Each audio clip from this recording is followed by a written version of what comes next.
stay. And by the way, you don't even do that because you want some sort of ability to get a recommendation from your job. You know what I mean? It's just, it's like the worst thing you could do. Yeah, but if you were going to do it, you wouldn't do it thinking you would stay. Because everybody wanted to talk to Benjy. They said, listen, Benjy's also on the air and he's trying to be interesting, but I guess so. But I'm telling the kids out there who are just starting out in business, never do this. If you're happy and you know it, fuck you! If you're happy and you know it, fuck you! If you're happy and a lot of you know songs. it, Fuck you! Yeah. So, you know, there was a lot of different things generated. This one, too. You're breaking my heart. You're tearing it apart. So fuck you! I mean, so loud and annoying, right? Like anybody would fire him. It was outrageous because it was totally over the top. It was a way too big a reaction to what was going on. Believe me, as bad as I had it in some jobs in radio, I never said fuck you to my boss because I knew that, you know, listen, there's a certain way you conduct yourself. You know, whenever Fred tells me fuck you, he does it under his breath. I don't hear it. You know what I mean? He's smart enough to whisper it. You motherfucker! Oh. Breaking my heart. You're tearing it apart. But fuck you! Breaking my heart. You're tearing it apart. Fuck you! We went, you know, there's a right way to say fuck you, and then there's the Benjy way of saying fuck you. But we went out on the street and we said, gee, I mean, you couldn't find a person, really, that agreed with Benjy. Would you ever say fuck you to a boss? Never. Even when he's 100% wrong. Never. Fire him, definitely. And why? Because it's disrespectful. It's so inappropriate. Would you ever tell your boss "fuck you" to his face? I wish I could. Well, you can't. You want to keep your job. You got a livelihood to look up to. So, what do you think would happen if you told your boss "fuck"? I think I would be fired. If you're a boss and your employee says "fuck you," what do you do to him?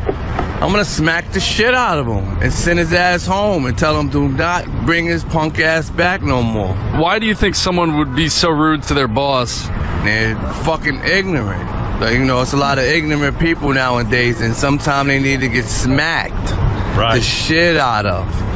I found one guy who said he would say, who said, yes, you should say fuck you to the boss, but listen to this guy. Is it ever okay to say fuck you to your boss? Sure, why not? I know a fucking boss will tell you what the fuck to do. Would you ever say fuck you to your boss? Yes, sir. Tell him to kiss my ass. The boss gives me a whole lot of shit. I'll punch him in his motherfucking face. Now.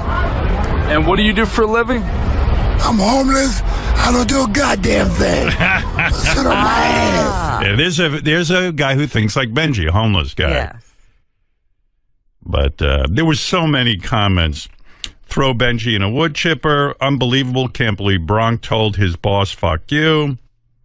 I don't care how talented someone I work with was. If they said fuck you to me, they'd be fired on the spot. What a disrespectful ingrate. How the fuck can Howard put up with that asshole? Fuck you with no consequences. Wow, what a boss you are, Howard. Don't let Benjy in the studio. He changes the tone of the show and Howard's flow. He adds nothing on air anyway. And this just goes on and on. Gary told me he got into a whole argument with Benjy. He goes, and it's just so difficult. Gary was making a point that Benjy should get in here early. He should never be late. In other words, he said, you know, Benjy, we have a meeting at 5. Let's see what time they have the meeting. Probably about 10 to 6 the meeting starts. Mm-hmm. And the whole staff has it while I'm reading my newspapers. And they kind of go over what they want to present to me. You know, we do have a system here, believe it or not. And Gary said to Benjy, you should be in here early anyway. You should get in around 5:30 so you can be part of the meeting and all of this. you know, Benjy saunters in like... He recently had this conversation. Oh, yeah, just the other day. Okay. So then Benjy starts yelling at Gary that I'll bet you I know more about current events than you do. So Gary went, well, if you know more about current events than I do, then you should definitely be here early for part of the meeting. And then Benjy goes, I want to have an on-air contest with you about who knows more about current events. And Gary goes, he just misses the whole fucking point. He doesn't even care about your point. Yeah, good. You know more about current events. But it helps no one if it's just in your head. Thank you. That's what, right, Gary? You got into a whole weird vortex argument. Yeah, it was more through text messaging than in person. But he heard me saying on the wrap-up show that he should be here early, and he said, I bet I know more about current events than Gary. But the point is to be here and have that discussion. Even Sal, who doesn't know anything about current events, comes to our meetings because he can contribute. Right. But what's Benji's point? So he knows more about current events than you. What's that got to do with him being here early? I don't know, because I said in the air, he should be reading, you know, he should come in and read the papers with everybody and listen to all the news and then be part of the meeting.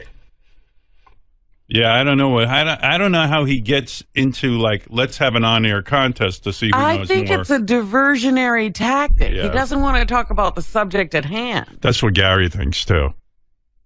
It's a deflection. Benjy. Hey, Eddie. Eddie in Michigan. Hi, you're on the air. Hey now, Howard. Hey now. I'm going to play devil's advocate with you, Howard, okay? Yeah. I think Benjy should be back in the studio. Why? Okay, do you remember when it all went down when you kicked him out? Yes. You gave him your word that it was temporary. That's right, it is. Okay, Bobo has since lost his name and got it back before Benjy has even got a shot to maybe sit in for a week. That's right. To show you what he brings by being in studio. Wait a minute, that's not exactly true. He can come back as soon as I retire. He can have the whole studio. But you remember a couple of weeks ago, Howard, you were softening up and you said, you know, maybe I'll let Benjy back in. Yeah. And the very day before that, he had been late. Yeah, that's right. Robin's right. I forget all this stuff. Robin keeps track. No, she's right, and I do agree that did happen, Howard, but that kind of seemed kind of fishy that you I'll tell you the brought that truth. up. I tell you the truth, Eddie.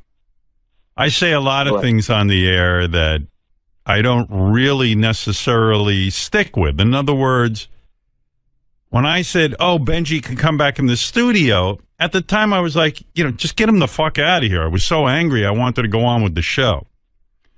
That's over with. Yeah, and then as time goes on, I go, you know what? I'm happier this way. I don't want to see Benjy sauntering late, or I don't want to have that aggravation where I go, I wonder if he'll be in on time today, or he'll aggravate me.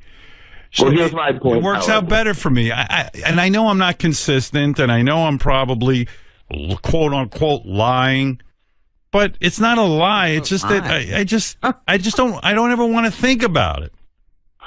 I think from a listener, Howard, I listen every day for years, there is something missing with Benjy not being in there. Oh, there is definitely something missing. There's no question about that. But Benjy's missing. My peace of mind is more important. Yeah, but that's once every 3 or 4 months at the most. Eddie, come on. You don't know.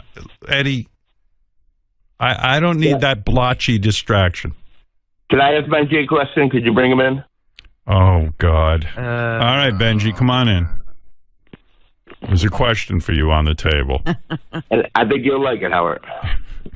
I probably won't, but it's all right. Because I like Benjy. He's a good boy. He's a nice boy. You're a good boy. You are. Chick? No, a boy. He's a good boy. You're a good man. Because he operates like a little boy, you know. He's late and everyone has to yell at him. You know what I mean? But I do like him. I like you too. And I think Benjy's turning 50 in September. Wow. But I think. I don't know. No. You're not? Nobody knows. Oh, you're younger than that. Yeah. Or older. Younger. Are you much younger, right? You're like 30. Yeah. Whatever you are. I don't care. I know you like to be young. He is a boy. He's 19. He's 19. He's barely a man. All right. What is it, Eddie? A question for Benjy on the table, who knows more current events than Gary, right? Well, I said that because you would have to listen to the context. Yes. He was saying, like, I don't know the news or something like that. And I said, I bet I know more. Oh, he said you don't know the news. Something to that. I never said that. What I said was, if Benjy... You said, I need to be reading the newspapers in the morning. I was saying that maybe something happened overnight and Benjy doesn't know about it. You know, I know he knows about the news in general, but maybe something happened overnight, 3 a.m. If he came to our meeting, he'd be aware of that, and then he could riff on it. Well, I agree. But he was implying I don't know the news, or he's saying I didn't say that. You said maybe something happened at 3 a.m. that I don't know. Well, you might not know about. He's making a good point. That is possible that something happens at 3 a.m. I don't know about. There's also something might have happened at 11 o'clock last night that you don't know about. But I in general, I'm pretty well read about. Are you irritated with Gary because he keeps you out of the studio? Yeah. Yeah, I heard that. But I'm irritated about that. But also, it feels like you can be very rough on me, I feel. Right. In a condescending way. You can make fun of me. I feel a lot of people take on your feelings. I'm sorry, I didn't mean to laugh. That's funny. It's just funny when Benjy explains shit. Why? You're being funny, that's all. Funny. Okay. Funny, haha. I feel a lot of people take on your attitude, whether it's good or bad. I see. All right, well, thanks. Good to see you. Bye. Okay. That's Eddie. Does that answer your question? He didn't have a question. He never asked this question. Go ahead. Oh.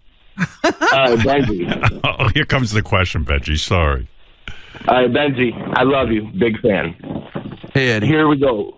I know you probably really don't ever get one-on-one alone time with Howard. There's a few people to go through. When he fucks up, he does.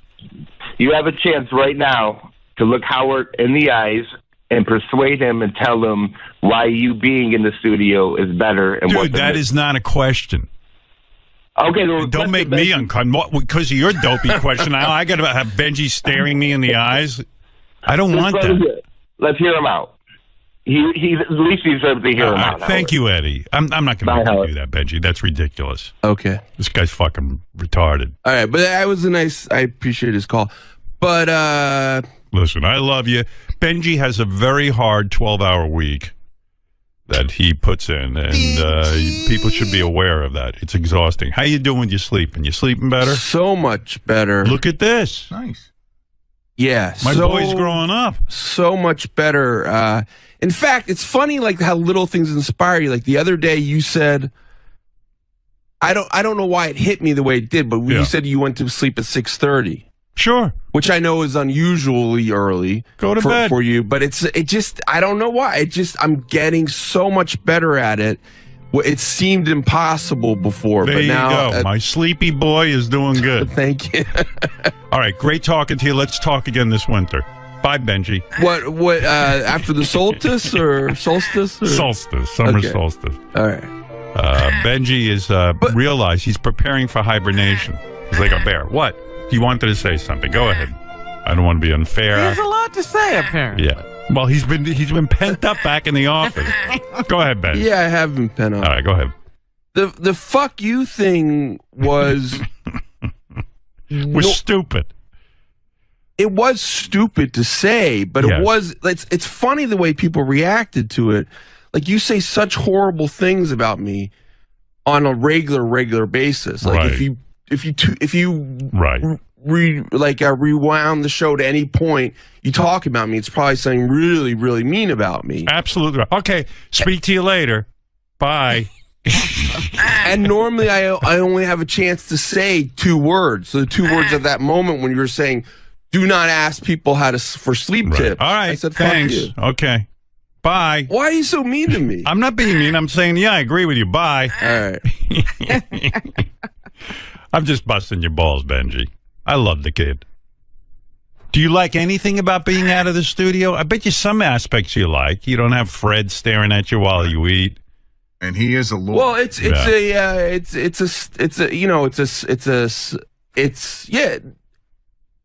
Do I really like if I went to the comfort of the room? Is the comfort of the room different? Yeah, I think it's better. No, actually, it's a lot worse. Oh, with really? like people walking around, talking, that kind of thing. Distracting. But I mean, obviously, it's a status kind of thing, right? And it's being part of the show kind of thing. Thank you. Yes, Doug. Hey now, whoop whoop. Whoop whoop. Whoop whoop. I've heard you talk about this 10 to 6 meeting before. Yes. And it sounds like just about everybody attends but Benjy. That's true. Everyone who works here is there but Benjy. He set up his own hours.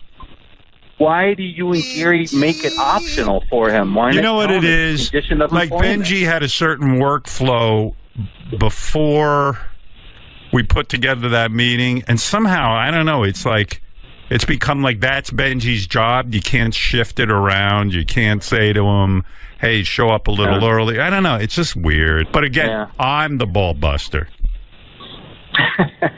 You know, everyone else gets that they should be at that meeting. Fuck you, Hal. Yeah, right. Everything with Benjy's optional.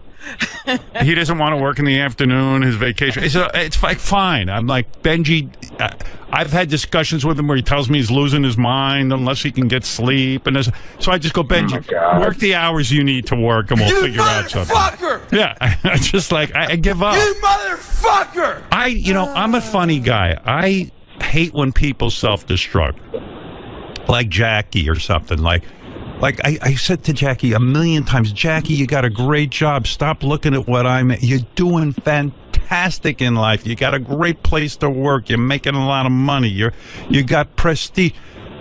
I don't care. You're out to get me. Yeah. You know. So I tried for years to make my point to him. Years and years. Then finally I gave up. And same with Benjy. It's like, I hear him, he goes, I can't sleep. I got problem. I can't do this. I can't get here. I was not doing that. All right, whatever. There was a time that Absolutely. Okay, goodbye. Okay. All right, fine. All right, goodbye. You weren't doing that. I want Benjy to stay here, so I always try to advise him wisely. You pretty much put him out. So I let him do what he wants. So he can stay. Yeah, I basically arranged a job like no other job we have here. I have night terrors, he tells me. Night terrors? Here's a terror. You got nowhere to go to work. Terrors. It's called Benjy. You're my day terror. I swear I try to save all my guys. Yeah, you can hear that on the air, too. It's just, you think he'd know what a complete home run it would be. I have friends who have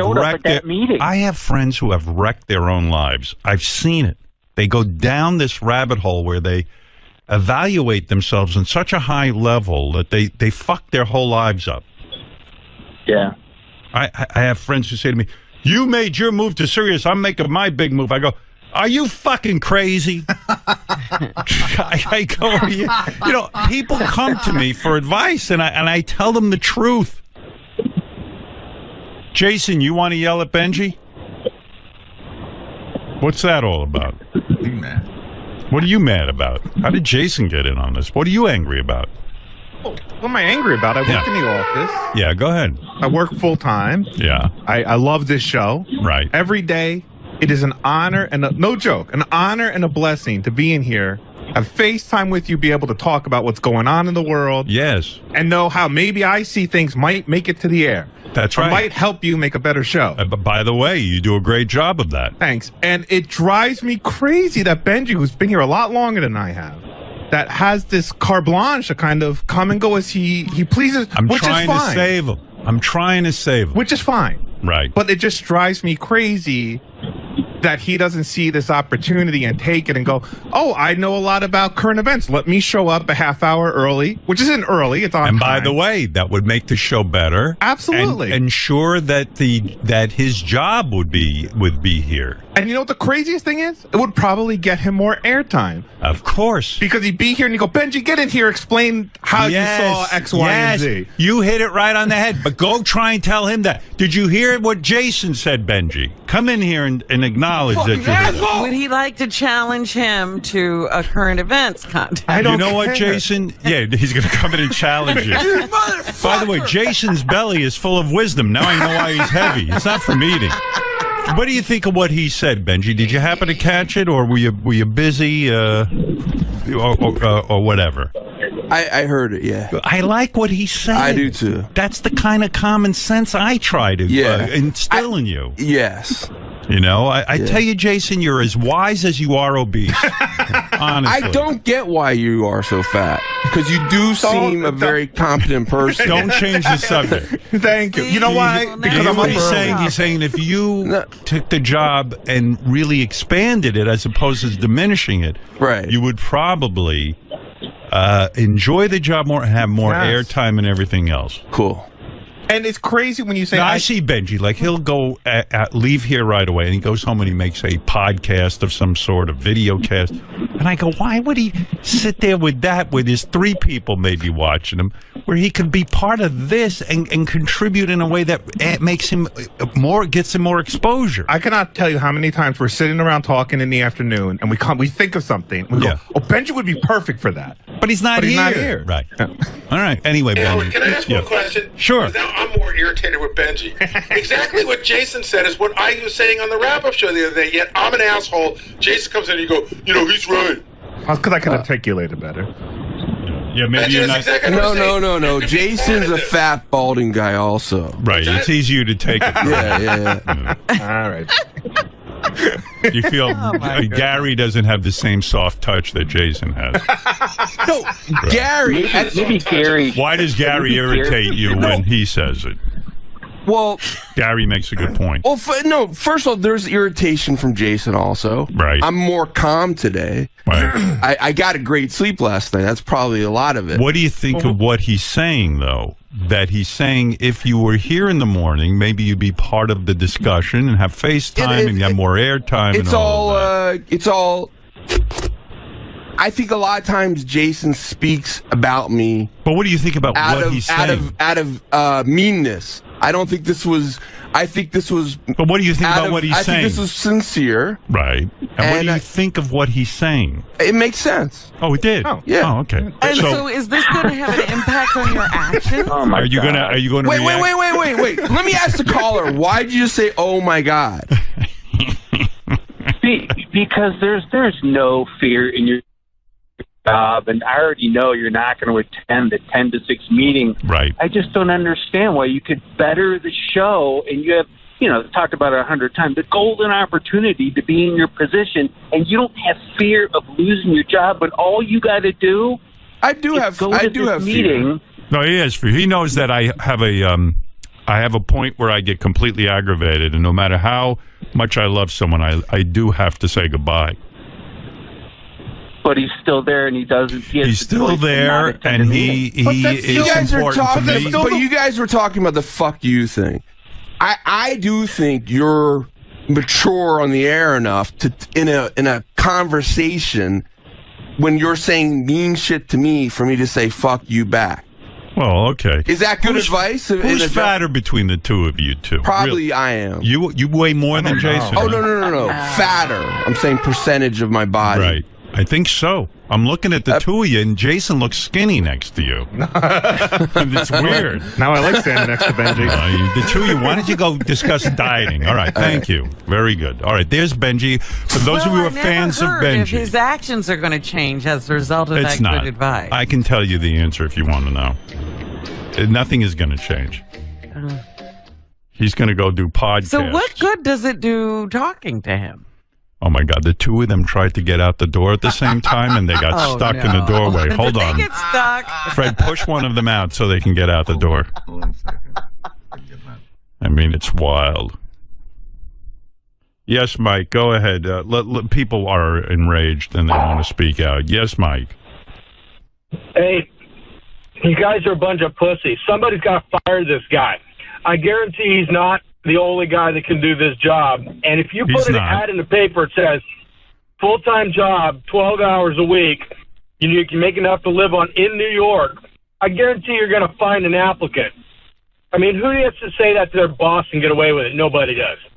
All right, fair enough, Mike. David, go ahead. David, you're on the air in Ohio. All right. Ryan, you're on the air in Connecticut. Hey now. Yeah, I would have fired him right on the spot. I was surprised you didn't. Yeah, well, I feel he's a bad parent. I am. You know what? I think when you're on the air and you feel like you're being humiliated, you try to fight back in some way or something. It's, you know, I don't think Benjy would do that off the air. Well, that's what you do. Yeah, and, but honestly, I do have a rule around here. You've heard of the rule, 3 strikes and you're out? I have a rule, 1,800 strikes and you're out. And he's up to 1,700. So, see, he still has 100 more. Okay? But, you know... By the way, there were people here who wanted to fire him, and I put a stop to that. I said, look, we were on the air. We had heated words. He probably felt embarrassed, and I understood that.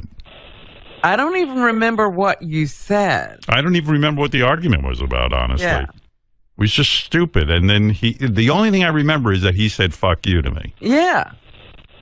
Yeah. Yeah, like 8 times. Like 8 times. That's right. And I kept him around. All right, Ryan, I hear your point, but... I took stuff from bosses before and everything, and, you know, you take it. That's your boss. I know. All right. Fair enough, Ryan. I hear you. Whatever. Somehow I get a kick out.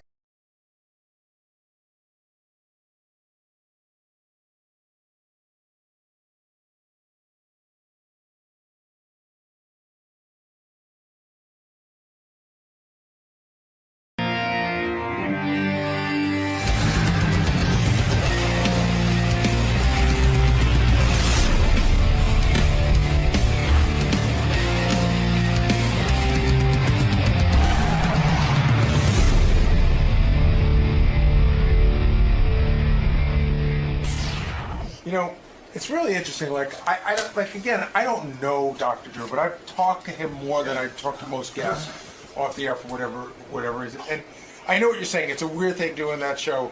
He does really seem like a nice guy. And I've never gotten any impression from him that he's like, fucking, I'm just making, you know what I mean? Like, yeah, you don't feel he's exploited. But whenever I talk to him, he always talks about people like in what seems to be a caring way. Yeah. You know, Dr. Drew, your boyfriend, is here, Robin. And well, I can't wait to see him. Yeah.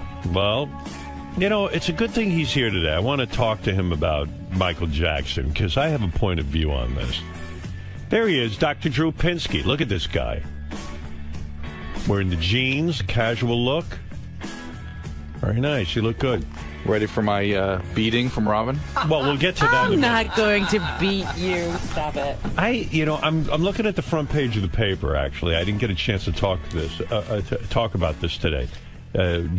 Michael Jackson. He was a mess, addicted to medication. Tour bosses drove him to early grave. I was wondering what you thought of this lawsuit that the Jackson family is having against. I think the company's called AEG. AEG, yeah. Yeah. What do you think of that? Are they really responsible? He's the addict. Yeah, but you know, the people like Michael Jackson are surrounded by people that allow them to progress in their illness to the point they die. Right. And it's an interesting question. To what extent are they responsible for that? Because I have a great feeling about personal responsibility. Yeah. At the end of the day, Michael Jackson is a grown man. Yeah. And he decided he needed money because he had squandered a lot of money, and he had to go back on tour. He decided on AEG's offer. They put up a lot of cash for him to go out there. Yes, they demanded he go work for it. Yes. It's like, I was sick, and I had to go work on America's Got Talent. What's that show called? Yeah, I didn't go to NBC and say, I'm sick, I can't do it. I showed up. They didn't have to go prescribe a doctor for me. Right. I take personal responsibility. I'm not a child. But you're not. You don't have mental illness. You know what I mean? These are really severe mental illness issues. I mean, he died of his mental illness. He died of addiction. And I agree with you. Listen, what I always say is people aren't responsible for their illness. They're responsible for their recovery. But can't the Jackson family take responsibility? But if they couldn't get Michael Jackson under control, why should AEG be able to? Listen, I'm not saying they should. It's just an interesting question. But, it's another piece of his story is 𝗵𝗵 𝗄𝗿. I'm sure you've spoken to him over the years. He saw the addiction, went to Michael. They were in Arizona, I think he said, as some sort of detox, nonsense. No, I mean, like cleansing nonsense rather than. Sorry, Robin, about that. Well, it's not nonsense. You're going to quote Deepak Chopra now. But if the guy is seriously addicted to drugs, cleansing might be nice, but he does need psychological counseling. Colonics aren't going to do much for him. I'm just saying he needs. Well, colonics don't help mental illness either, right? Right. That's right.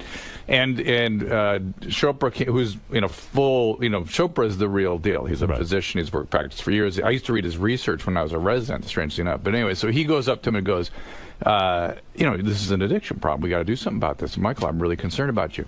That was it. Last time we ever spoke to Michael Jackson. Oh, that was the end. Because when I met with Michael Jackson about a business thing, I brought up Deepak Chopra.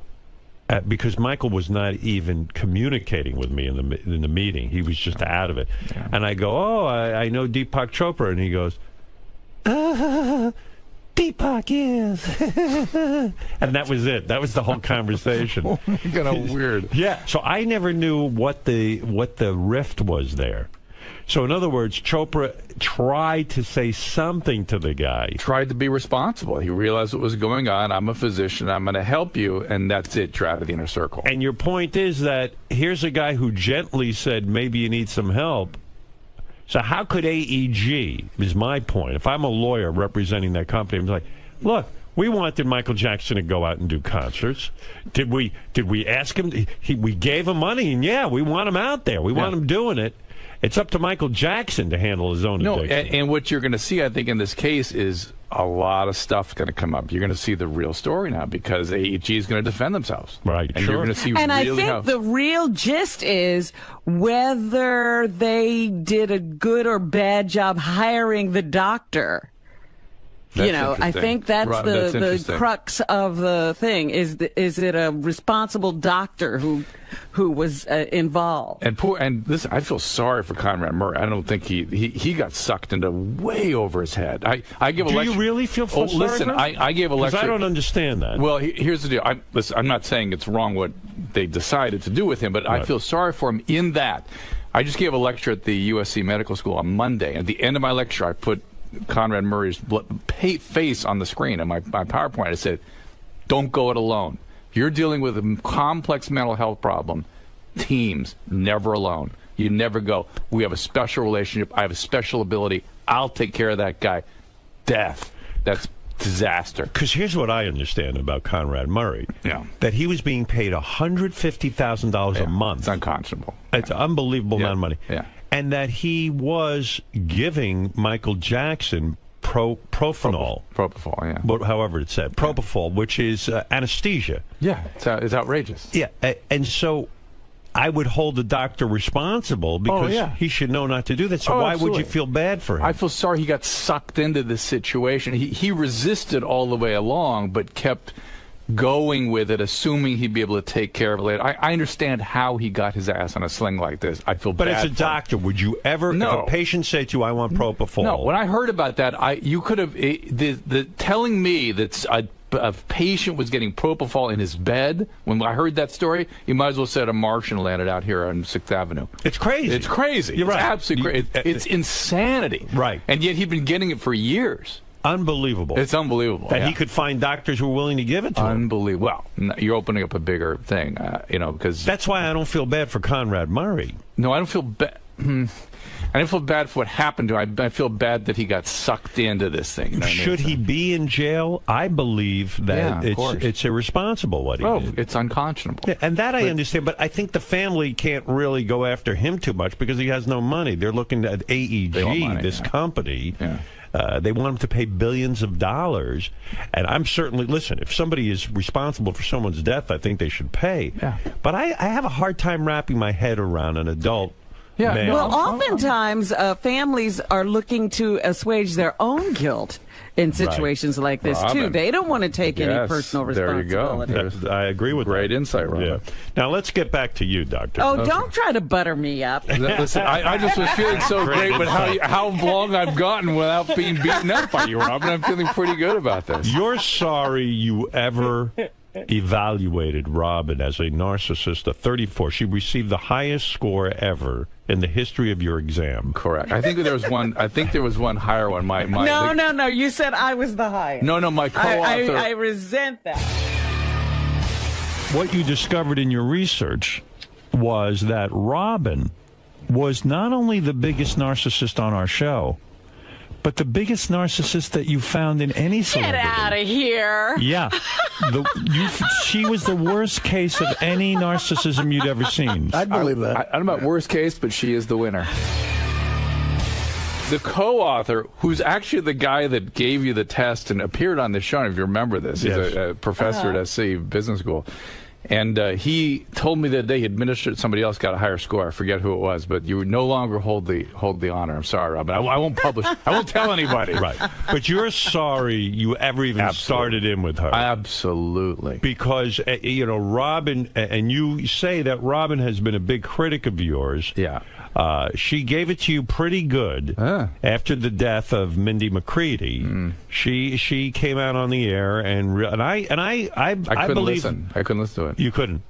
You were upset. Yeah. But I don't know. I have had a problem from day one with the show. It is not about the deaths of these people necessarily. It just adds to it. I've had a problem from the very beginning. And you just made my argument when you said a lot of this has to do with mental illness. Well, and this is the interesting thing. I thought about that when I was thinking about coming up here. And I think Robin thinks I invented the show. And I didn't say you invented but listen, the show. but you're participating in the show. No, I did and participate. You are a doctor. Yep. I don't feel that way so much. I'm torn in a way. Sometimes I feel like, addiction and recovery shouldn't be on TV. And then sometimes I think, if it's on TV and people watch it, maybe they'd be less threatened and go and get help. Yes. And now that, why? But Robin, listen, why can we have shows about, listen, I spend my whole life... I don't like any of them. I'm trying to reduce stigma about mental illness. Why? And listen, why do the constant refrain is, why do we treat illnesses below the neck different than those above the neck? Why do brain illnesses different? They shouldn't be. So we have shows about surgery and emergency rooms and everything else. But, no, mental illness, we can't do that. We cannot do that. That sustains the stigma. Now, if people don't want to do it, fine. I totally get that. But when people believe you're reducing the stigma? Robin, when I was running a treatment center, we would have people come in all the time. Really almost every day. And we didn't advertise where we had our center. But people would come in not knowing it was us. It was the same as a TV show. And they would come and they go, I watched this TV show and I could no longer, I saw this patient. I thought, that's me. I can't deny this anymore. I've got to come in and get treatment. And they would do that. And that to me is, oh my God, that's why we did this. But you got slammed after 𝗦𝗵cie𝘄𝗿𝗱 committed suicide. Yeah. And your defense was, hey, look, I treated her. There's a lot of people I've treated who have never gone back to drugs. I can't guarantee that someone won't go back to drugs. And I haven't treated her for 4 years. That's exactly right. I haven't seen her in 4 years. I talked to her. Some people asked me to call her when her boyfriend or husband killed himself, and I did. I talked to her, convinced her to go into a hospital. Right. She was severely depressed. I'm not even sure drugs was a part of the thing at that point. Right. And she was afraid of stigma. She was afraid people would find out. She went in, people found out, scared the shit out of her. She left, killed herself. Yeah. Wow.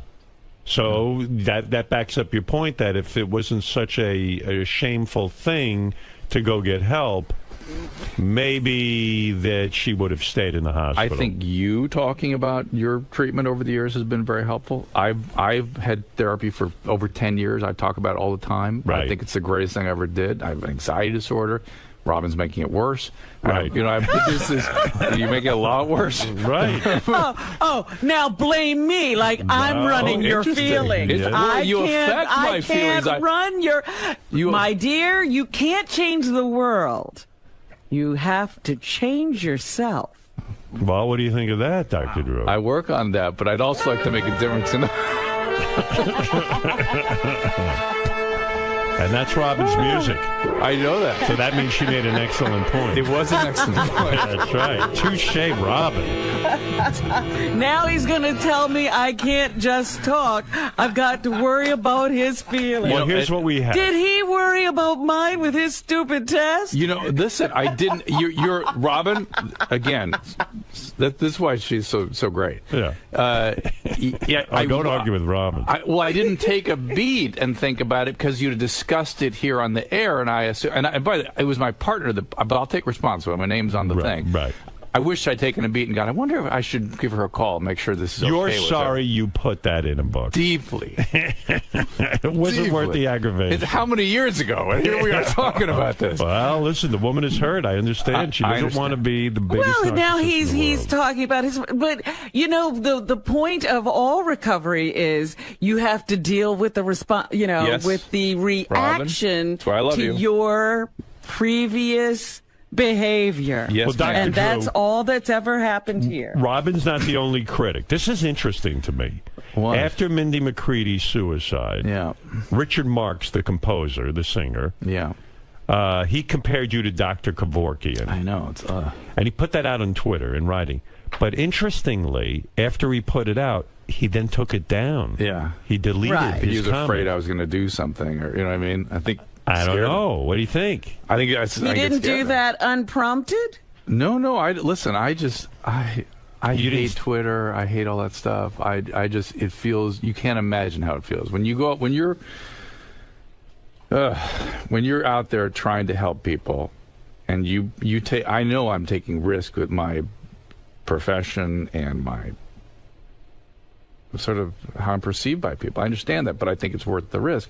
And then when people don't understand and attack, it is painful. Because I think you have a really good heart, and I think you really do care. I think if we were to open up your head, you don't know him.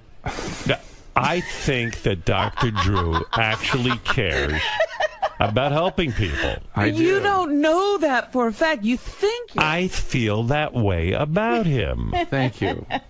I do. I appreciate that. Robin does not, and I don't know what to do about it. It's not much I can do. I am willing to say I don't know. Okay. I'll take that. The show gives me a chance. The show, everyone could debate whether the show, Celebrity Rehab, is bad or good. But I feel that your intentions are positive. You do want to help people, that you're a guy who privately reaches out to people. You also reach out to the former patients and this and that. And your point was that Richard Marx, when he says that stuff, when you go on Twitter, it fucking kills you because you're a sensitive guy. It's awful. And do you have a Twitter account? Yeah. Oh, you do? Oh, yeah. Do people You attack didn't get into a Twitter war? No, I don't. I just sort of suck it up. And what am I going to do? That is the worst part about all this. I'm helpless. Anything I say just keeps it going. Right. Because it doesn't change anybody's idea. I can't change Robin. I've been talking to her for years. So you don't like the controversy? No. No. In a way, the controversy will fuel other projects and things. Oh, I don't think so. No. You'd rather just be hailed as a good guy. I don't just do. Yeah. I listen.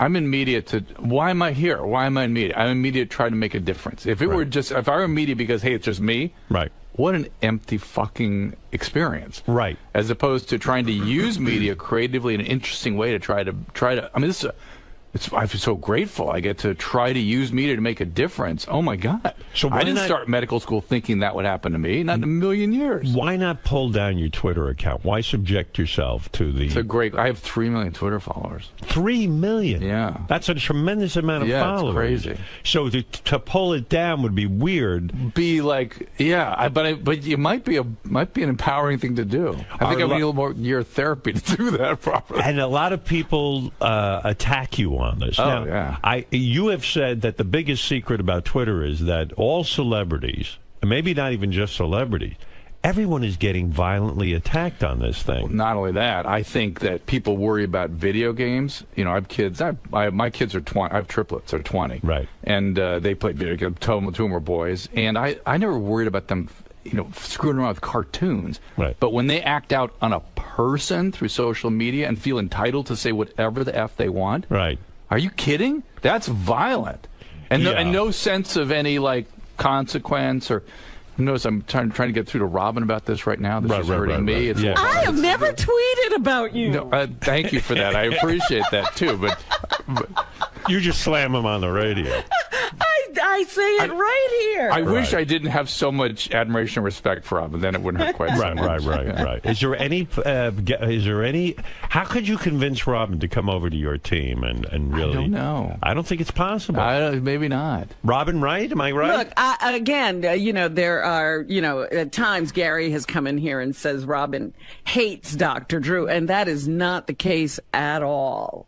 I'd almost rather that than this, than the misunderstood thinking I'm a bad person. That's the word. I don't think you're a bad person. You're putting words in my mouth.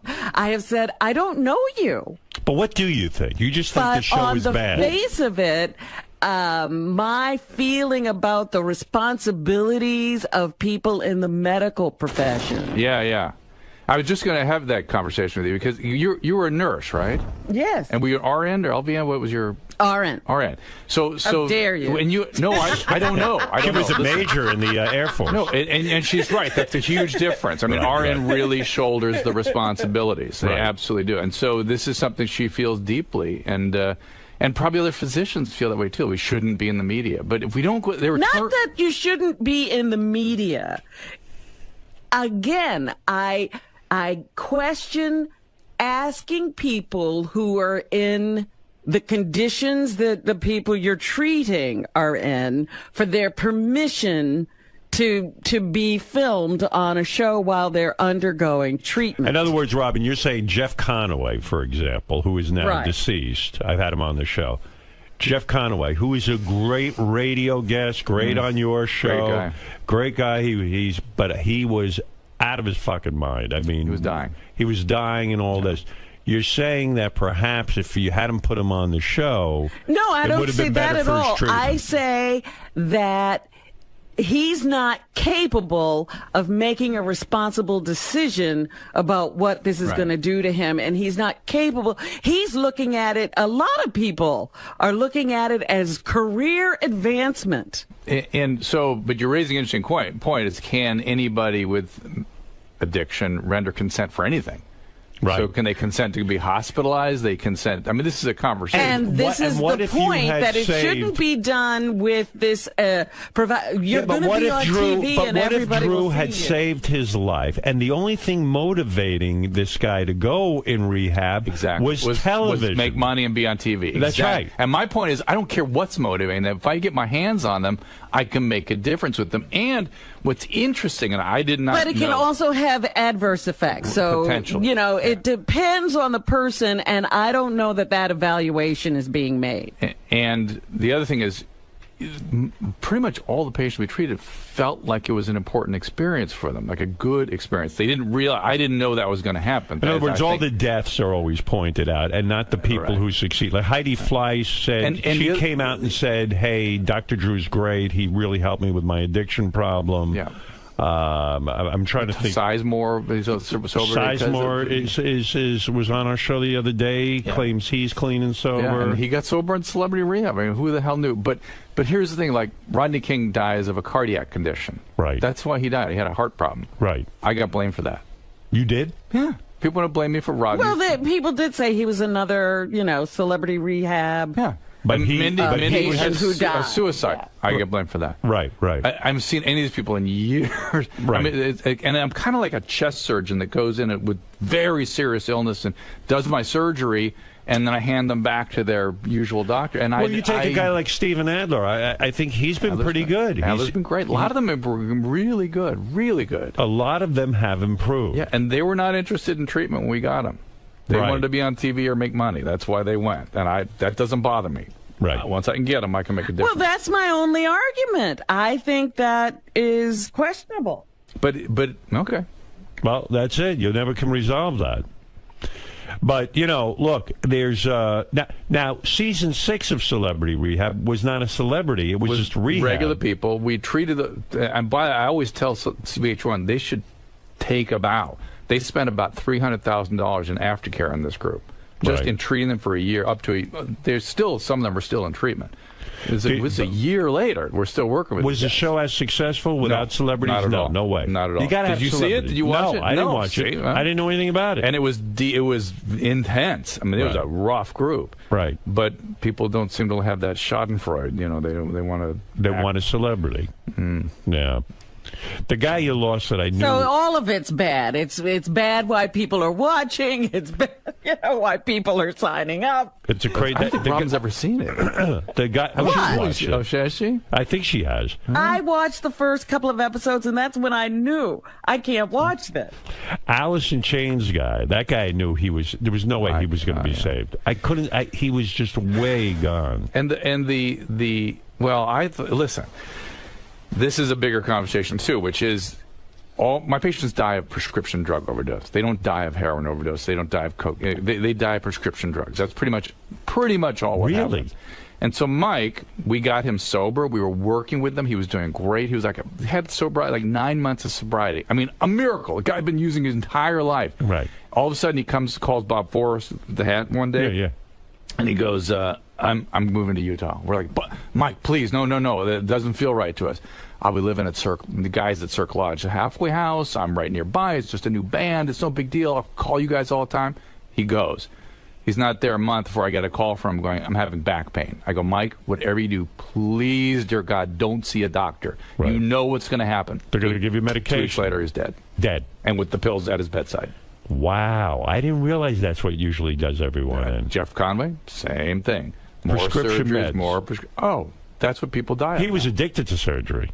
Oh, yeah. Well, the surgery would get him the meds. Right. You know, and that's a common thing. So he kept saying, my back, and he'd have surgery. And when I took him off all the meds, he had no pain. I don't know if you remember that. He actually tap danced and stuff.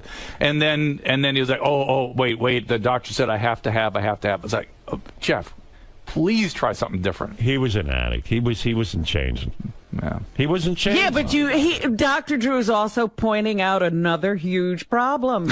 Go ahead. Thank you, Robin. What is that? And it's his profession. Oh, thank you. Jesus. No, she's right. She's right. As an RN, she is absolutely right. She sees it. That medical doctors are too quick to prescribe. Listen, there was a headline, and it was some sort of throwaway sort of newspaper for doctors, and it says, opioids, no evidence that opioids effective for chronic pain. Right. Zero evidence that they're doing anything. That's right. And I'm telling you, just perpetuates the pain. Next line is, so we have to monitor the patients better. That makes no it's sense. not going to help them. Forget not using the medicine. Yeah. We have to keep giving it, just use it a little differently. Right. So it's really I think why I'm kind of pulling away from the field a little bit. It's too painful. It's too difficult. Well, what are you doing now? You got this show on HLN. Now officially, I think for the last year, TV. Officially, I practice general internal medicine there 2 a week, and I have all my patients I've seen for 20 years. Right. But I'm pulling away from the mental health stuff a little bit. You are? Why? Because you just fed up? I think I did it for 20 years, and that's enough. And you think like Robin attacking me? I feel sort of beaten down. I too attacked much. the show. I feel beaten down. Yeah, it's too much. So you're getting out of the addiction business for the moment. I still get tons of calls and refer and try to help people and stuff, but I'm not doing it. One of the people that called you was Amy Winehouse. Amy Winehouse. Didn't she reach out to you? No, there were people kind of orbiting around getting near me, but I didn't actually talk to her. Oh, you never spoke to her. But she was, that's another. It was clearly going to die. Died on Librium, again, pills. Did Lindsay Lohan contact you and you said, I'm not the doctor to help her? Somebody contacted me and wanted to help out with an intervention, and I said, "Look, if I walk in the door, she's going to run out the other side. I'm not the guy for that." Yeah, you know why you're here. Yeah, I'm not the guy for that. But I gave them some advice on what I thought they should do and stuff, and it's kind of moving in the right direction. Yeah. Well, she's being court ordered. I think tomorrow or Thursday or something. She's going to treatment. She's going to treatment. Yeah. Good. I mean, and I've read the sort of the court order, and it is that she has to spend at least 6 months and can only be released by the medical director, and they're not going to release her in 6 months. No way. So the reason that you wouldn't have been good to help her is because you were on television, and it would have been, she would have just run away from you. She's another one like Robin that takes aim at me and thinks I'm like trying to hurt her or something. She's like me? Well, oh my goodness. Is she a 34? If you ever think of rekindling our relationship, you got to be careful what you say. I really misstep with Robin every damn time. I can't get it right. I'm like Lindsay Lohan. I can't. I think he means you're too attractive. That's what I meant. That's what I meant. By the way, biggest success story Celebrity Rehab ever had is Dennis Rodman went on there, and now he's an ambassador to North Korea. I mean, look at him. He's soaring to new heights. Wow. What do you make of that? I don't know what to make of that. It scares Should he me. be in North Korea? No. Was it ever determined if he was an addict? He never admitted to any kind of addiction, did he? Well, at the end he did. Well, if you remember, this is the part. There's so many things that were very vivid for me that just the world didn't kind of pick up on. I scanned his brain. We did SPECT scans on his head. Yeah. And it showed alcohol damage, like severe alcohol damage. And he had this very strange thing where his temporal lobes weren't functioning and his frontal lobes were hyper-functioning. Wow. The psychiatrist and I had never seen anything like this before. So he can focus on one thing like a maniac, right? But he can't sort of process the nuances of what's going on emotionally with people. Is that interesting? I see. Yeah. So he could and just think, he and the leader of Korea, I know, North Korea, hit it off. They may have the similar profile. That's what I'm thinking. So I guess that's what Robin's whole theory on the show is, that look at this stuff that you discovered medically about Dennis Rodman, and then it's out there for the whole world to see. Probably he doesn't realize that could be damaging to him. No, it wouldn't be damaging. Maybe you should be like, wow, that's why that guy can focus on one thing like rebounding. God bless him. And also, he used to read like a maniac and stuff, and he's monomaniacal focus. Right. But also why you shouldn't expect him to really sort of work in group therapy. Right. Because he can't pick up on the nuances of what's going on in the room. Because he said he had no addiction problem. Well, he never really... No, he copped to it, buddy. He did at the end. He promised... His really interesting thing with that is he said, you and I will have a relationship, but you're going to have to fight for it. It's like Robin. I have to fight for it. Now I'm like Dennis Rodman with temporal lobe problem. And Lindsay Lohan. No, you're way vastly superior. Right. But and lo and behold, he and I had a relationship by the end. We really did. I have great affection for him. What's funny about him is that he said to you, "I'm not going to stop drinking." Well, a lot of people do that. Listen.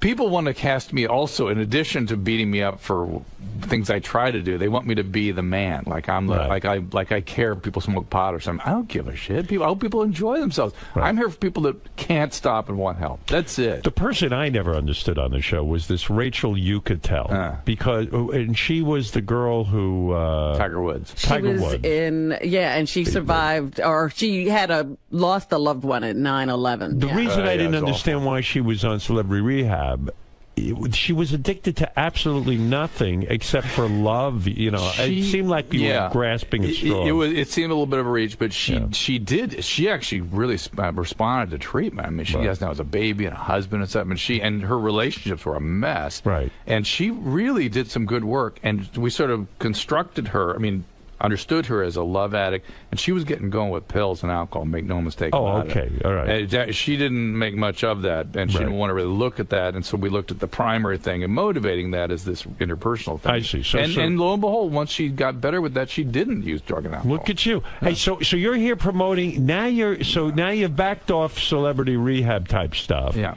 And you're on HLN, which is Headline News. Yeah. And you're doing a nightly show? Yeah. And what is it? You didn't know that? No, how do I know that? It's right now. It's news. It's HLN, so it's a lot of Nancy Gracie kind of stuff, and so we're doing Jodi Arias 24/7. The other thing I'm doing is a podcast at drdrew.com, and I'm podcasting with Corolla again.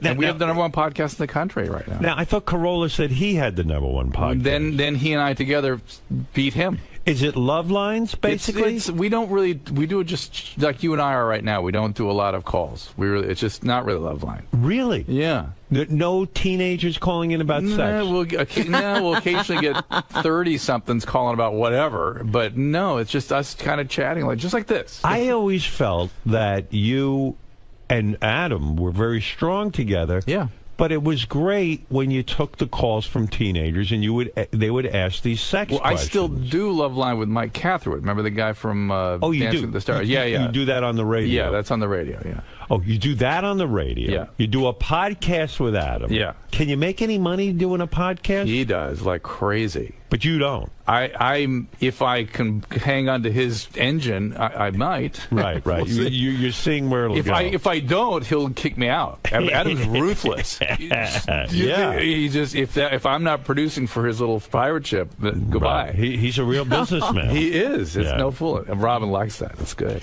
Yeah, that's where Robin and I can find common ground. So Dr. Drew, you suspect every giggle. So the Dr. Drew podcast is available on iTunes. Yes. It's the #1 podcast, but Adam hasn't paid you any money yet. No, Adam doesn't pay me. You have to click through an Amazon at my website. That's how they make money. I see. And then they sell ads and stuff too. So what is that, an hour show? Yeah. And you go on there and you take phone calls. No, well, we do some calls, but I like Robin. Listen, you watch the show. Oh, Robin. she's obsessed with you. I know that HLN format. Sure, I watch the show from time to time. Do you follow the Jodi Arias thing? No. I thought you'd be into that because it's what's crazy thing happened to me. Yeah. I was somebody gave me courtside tickets at the Laker game, and it was a Raptor game, and it was a terrible cantankerous game, and the Lakers were still fighting to get in the playoffs, and there was like 4 seconds left in the game. It was overtime, and Kobe Bryant walks over me, gives me this, like a head nod. Yeah, and I'm like, geez, there's 3 seconds left in the game, and I like, who are you talking to? He kind of walks over, he goes, we need to chit-chat about Jodi Arias. Oh, really? And he called me the next day. Wow. And he was real interested in this case. No kidding. Have you ever talked to him? No. Kobe Bryant? Could not have been a greater guy. Wow. I mean, I had one of the funnest sort of conversations with him. And why is he so obsessed with Jodi Arias? It's a hard thing not, if you get going with it as a man, it's hard not to. You would have liked. What is your fascination with the fascination? It's not mine. It's the world's, which is that she's this sort of attractive young woman who's got sex tapes. These incredible tapes she took of she and her boyfriend interacting, right, where it seems like she's like completely into this thing, and they're talking about anal. You would love it. Right. He's tying her up and anal sex, blah blah. and now she's going, he was abusing me. Right. I didn't want to do any of that. It demeaned me. It was terrible. So you believe based on these tapes that she was a willing participant in their relationship. Oh, yeah, very clearly. And that perhaps she's really guilty. Oh yeah. Well, she said she did it. Just now she's saying... No, I mean guilty not because she was in self-defense, but guilty because she just wanted to bump So I put teams of psychologists together, and we sort of analyzed her as a borderline with psychopathic features. Yeah. And lo and behold, the psychologists now are on the stand with the actual psychology testing showing that indeed that's what she is. Why did she do it, do you think, then? Because she was using, it was interesting, she was using sex the way a man uses violence to control and manipulate her boyfriend. And when that didn't work, when he really was going to leave, then she resorted to violence. So America is so fascinated with this because she's a hot chick. Yeah. If this was an ugly chick, we wouldn't care. And the sex tapes. Right. The sex tapes, hot chick, all that. Yeah, there's a lot of sex in it. As guys, why are we so interested? Because we believe maybe we could have gotten her? Well, not just got her, but it's like, oh my God, you mean, it seemed like she was so into it. You mean I could be with somebody who thinks like who seems to be more into it than me. And then accuses me of abusing her. Yeah. That's your body goes, whoa. Now, who do we think? Well, actually, the guys are thinking, maybe I could get out before that turn where now she won't let me go. Robin, you're diabolical, you see. That's why you think I'm bad. You think that way. Why does Lisa Lampanelli credit you with her weight loss? She says you were her inspiration for losing weight. Why is that? Did you meet with her? No, never. I've talked to her many, many times. Right. I don't know. Who do we think will die next from celebrity rehab? Dear. That's the big question. Who do we think's going to be checking out next? Because I'm in a pool and I want to win. Now, see, even I think that's an unfair question for Drew. It's the Dr. Drew Celebrity Death Poll. It's a fatal illness. These were advanced addict. There could well be another. There could well be. Let's go through the list. And let's pick who's going to go. Well, is there going to be another celebrity rehab? No. No, he's out. I'm not doing it anymore. I think he's had it. Has VH1 said to you, come on, do it? No. I mean, if there was a group that, it's so bizarre. Again, I get people like Twitter me like, why aren't you taking care of Tila Tequila? Why aren't you taking care of Amanda Bynes? I don't know these people. I've never met. I have no. They've got to come Isn't that your job to take care of all celebrities? Right. I have no idea how I would even ever get in touch with, or why they would ever. I would be happy to refer them somewhere if people ever called me. Somebody sent me a tape on the internet Tila Tequila just put out, where she says, I have powers and can manipulate air and energy. Wow. Have you seen this? No. And she is waving her hands in the air like this, cupping the air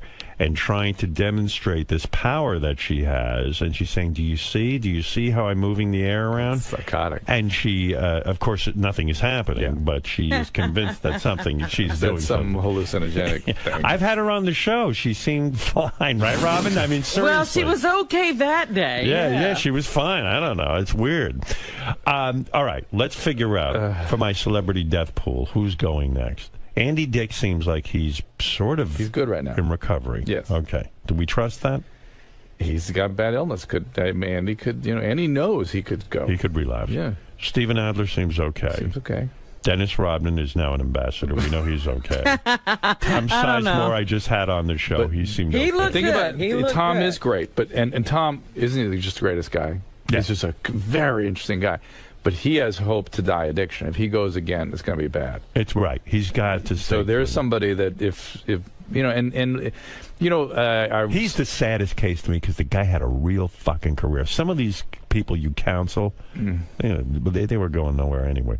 But Sizemore had a real acting career. I mean, he was on the fast track to the Oscar. Yeah. He's a real talent. He's a real deal. And he's been robbed of that, and we've been robbed of it. Yeah. But if he stays sober, he'll be back. I mean, Robert Downey's, look at him now. You know what I mean? And the thing that Robert did that they all have to do is they have to drop out and think they'll never work again. Right. You have to hit rock bottom, in other words. But they have to, because many hit rock bottom. Like Robert hit rock bottom and then went back to work and then went back to work and then back to work and then relapse. He's got to stop and go, maybe I'll never work again. Maybe I'll never be an actor. I don't know what the hell. Just as long as I stay sober, that's all that matters. Right. Sober has to come before work. You can't even think about anything else for a couple of years when you're somebody like that. What about China, the wrestler? Maybe she's having a hard time, you think? That's not going to go well. Amy Fisher is doing okay. No, you don't know. What are they laughing about back here? I'm just laughing. Is there Amy fans back here? No. Gary Busey, I don't think he's on anything. No, is he? No. I just think he's fucking wild. Well, he's had brain injury, right? Yeah. He's had a lobotomy.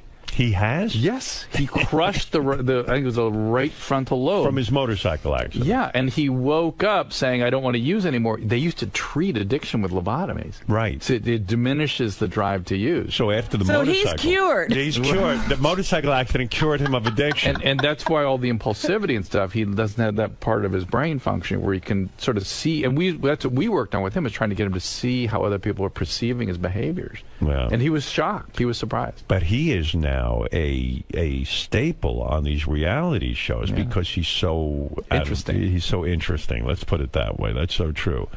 So who knows who's going to be next? I mean, you can go through this list all day. We just don't know. So my celebrity death pool, I'm probably no better off having. You're on your own. A dartboard. It's a dartboard. But as it gives me a agita. It gives me a horrible pain in my stomach when you put it that way. But that's right. These are really sick guys. We know, and listen, if I can make a few bucks, why not? No, in my death pool. No, and if any of them, I'd be delighted to help any if they want to reach out. But I don't have any contact with any of them. You know what we ought to do for all of them? Put them in a motorcycle accident. They'll all stop using. Well, we just do. There you go. Lobotomy. That's right. It's weird. The lobotomy works. Well. So what? Side effects. So what? How much thinking do you need to do? All right, listen, Dr. Drew, the big show. This is why you're here. Rob, you know what? I'm here because it's been too long. And the strangest thing of all, by the way, is I'll do this show, and for 2 years afterwards, almost half the time, people come up and say hi to me. They'll go, "I love you on Stern." Yeah, well, you're great on the show. For years after. It's great. And I think even this new HLN show, Robin can approve of. Because right, Robin? Do you approve Yeah, of the this is fine. This is fine. He's not exploiting it. Robin, before I do anything in the future, can I call you and double check and make sure you approve why it? not? No. Go live your life, and then I can comment on it. Right. It's so painful, though, Robin. It is. Yes, Doug. What is it? Robin, let me finish my sentence. I know you're going to want to jump in, but you really, I mean, you got through saying it's because you don't know Dr. Drew that you would really pause and say, I don't know he has a good heart because I don't know him. Well, she doesn't know him, she's saying. Yeah, I know, but... Why could I say he has a good heart if I don't know him? I don't know Well, him. Robin is being correct. She does not know Dr. Drew. So Yeah, she but can only Howard, go by his actions. Yeah, but you yourself said it seems a bit petty. You yourself said it seems. I mean, you're not that. No, I am not as sure as Robin is that the show is so bad. I think there is some good that comes out of it. Yes, and I think Dr. Drew does have a good heart. I don't know him. He seems like he's trying to make a difference. I do think Dr. Drew has a good heart. You're surmising his motivations and all of that stuff. That's wonderful for you. I am. Oh my God! And you know what? Oh my God! But here's Robin. Here's the deal. Robin has her point of view. Robin, I am not. Thank you, Doug. You don't like Robin's point of view. I love Robin, but it's pissing me off. But Robin, I am not perfect. I am not. You know that, right? I thought you were. No, I'm not perfect, and I've got weaknesses and strengths like anybody, and I'm not claiming to be anything like that. And if that offends you or something, Robin. Oh, I'm not offended by anything. Will you stop it? Now who's the narcissist? You think I really care about all these things? Good point. I think Robin is disturbed by some things that you're doing. But I do have that one little problem with exploiting people who are incapable of making a good decision. Yeah, the consent thing is really an interesting question. Is it possible Robin's in love with you? Oh. Do you ever have I that used to be. No, I'm not anymore. I've let her down. Oh, that's even worse. Now you've really broken my heart. This is just, now it's... All right, Irene, you're on the air. Yes, Irene. Used to be. Oh, hi, Howard. Hi. A long time listener, and I love you. You're my king. What I have, Dr. Drew, I totally respect what you do, but regarding celebrity rehab, I've been in AA for 22 years, and what I find about it is bullshit. The celebrities are pseudo-representatives of 12-step programs, sending the message out that nobody recovers. Like, for instance, David Hasselhoff eats a burger off the floor and then goes out singing. Yeah, but a lot of the celebrities on Dr. Drew's show have recovered. But let's Some of them have. But let's send out a good message. What's the right message to send out about recovery? Because you know I'm deeply committed to 12-step. I mean that is the answer. But the thing is that the celebs are what is 12-step? When in fact it feeds their ego, and their ego needs to be smashed. She's saying putting them on TV feeds the ego. Yeah, that's they need humility. You're absolutely right. And if they don't find that, they aren't going to get better. That's absolutely right. Is that why they make you like clean toilets with the toothbrush from rehab and stuff? That's the Clancy way of doing it. Oh, right. Are you in the West Coast? Mm-hmm.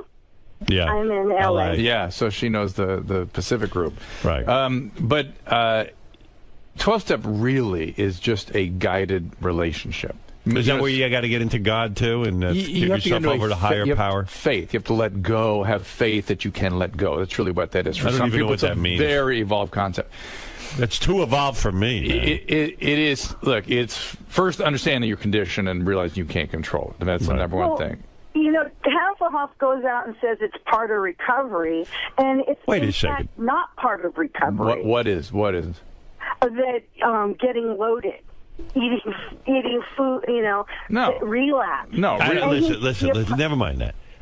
I'm cutting Irene off. Okay. I'm bored. I'm bored with her. You got to give yourself. You got to admit that you have no control. It's a part of your brain you can't do anything about. It's a motivational disturbance that's deeper than your consciousness. It colors everything else. Everything else serves it. Not you can't do anything about it. The motivational distortion. you love drugs and alcohol more than you love anything in your life. Right. That's the reality. Got to accept that. You got to accept that. And you can't control, you can't do anything about it. The second, you have to stop controlling everything in your life. That's some concept of faith. So how do you control it if you're not controlling it? You have to control your addiction. No, you commit today to not using. I see. You say I'm an addict. I'm an but addict. Today I'm not going to. Today I'm not using, and I'm going to use the support of others to prevent that. I get it. Okay, got it. All right, one more call. Let's go to Hemp. Hey, Howard. Good morning. Got a question about your degenerate phony phone caller, Richard, and what Dr. Drew thinks of Richard. Not sure how often. Never mind Dr. Drew. I think Richard's got a problem. I'm fascinated with Bigfoot. Bigfoot. Fascinating. Oh, boy. You like Bigfoot? Fascinating. Really? What a big fascinating There's a case. guy. Yeah. Oh my Why God. didn't you do a celebrity rehab, but with like the Wack Pack, like Bigfoot and great idea. Which I just imagine Richard should be in there. Just one group session with everybody. You know Debbie Richard Christie, and, right? Oh my God. Yeah. Do you know Richard Christie, right? No. You don't know him, the guy who works on my show, Richard Christie? Maybe. He drinks like a motherfucker. Oh, I hear you guys talking about him. Yeah. He's constantly champagne and. That's not good. But I mean, He has to pack the booze before he packs his clothes. So that's not going to go. It's every single day, though. It's every single day. Richard says he goes home, has a 6-pack, maybe a 12-pack, but so this almost every single day. All right. So here's the deal. But he's functioning. You're right. You can't with somebody at that stage. It's very hard to do anything with them because they are functioning and it's still working. You know why he's functioning? Because he works for me. You're enabling him.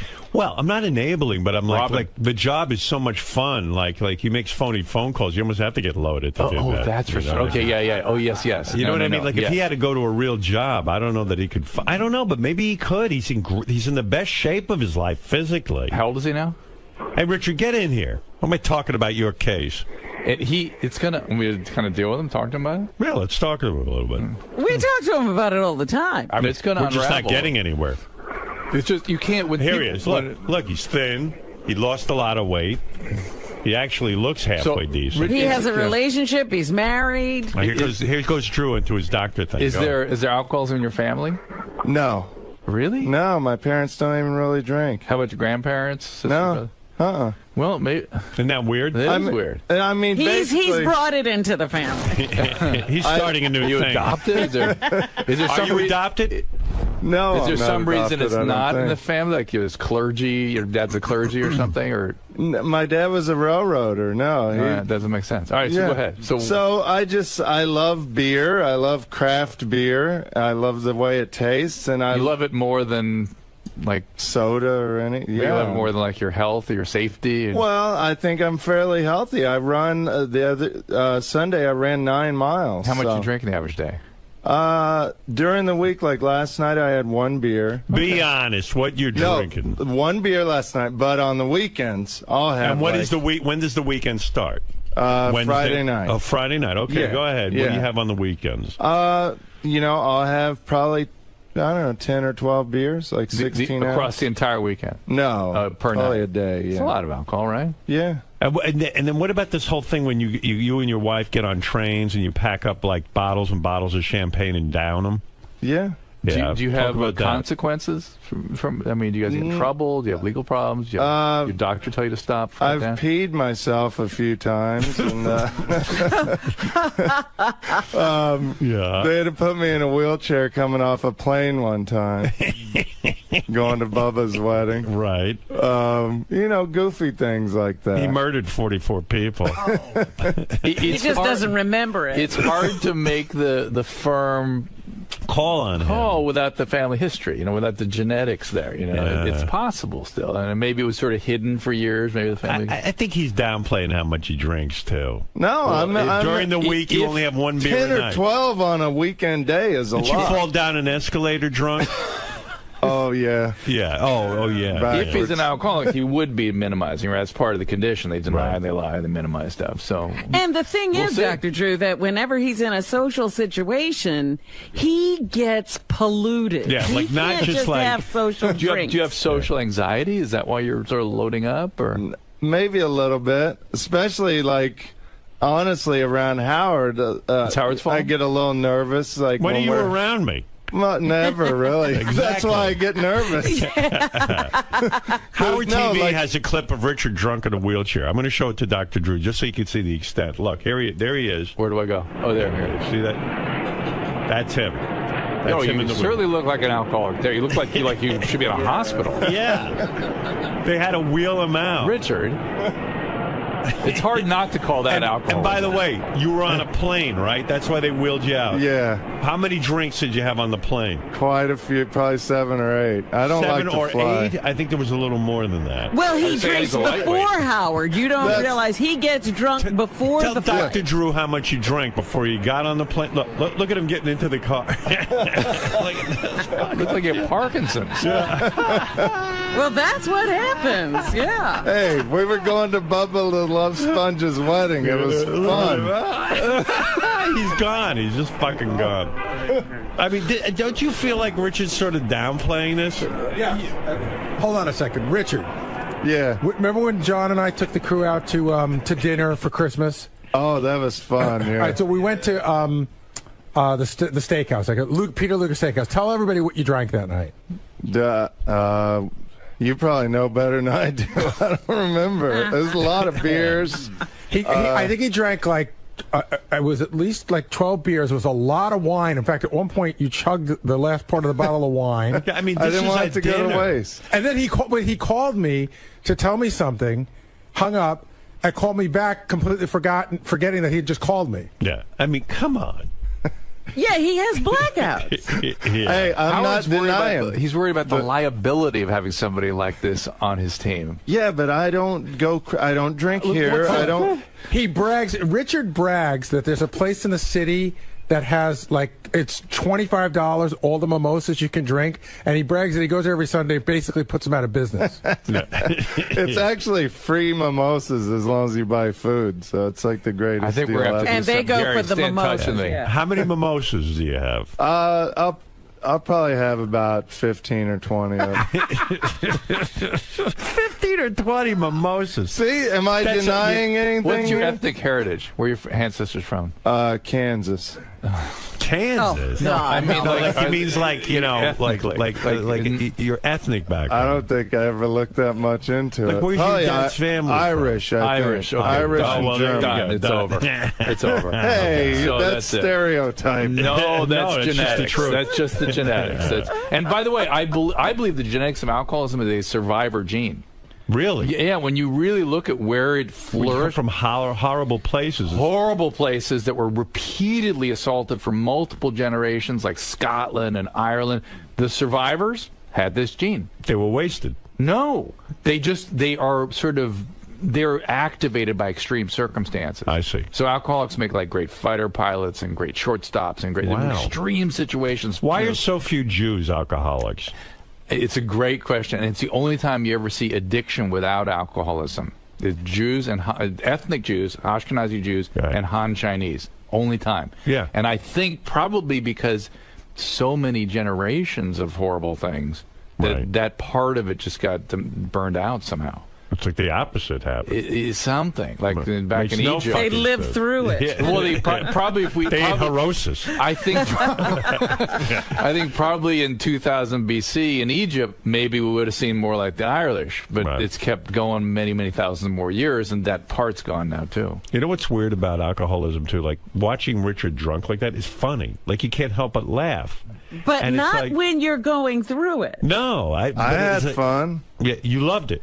I did. It's funny. He's having fun. That's that moment is funny, but the implication broadly is bad. Richard's going to have trouble. Yeah, you think he's in trouble? He's going to have trouble. I mean, I've gotten a clean bill of health from my doctor. Do you tell him about the Mimosa Fridays? Absolutely. Yeah. Did he tell you to cut down? Is your doctor an alcoholic or a drug addict? No, he's a good doctor. Yeah, you know what kills me? I hardly drink, and I started to have like 1 or 2 glasses of wine a night.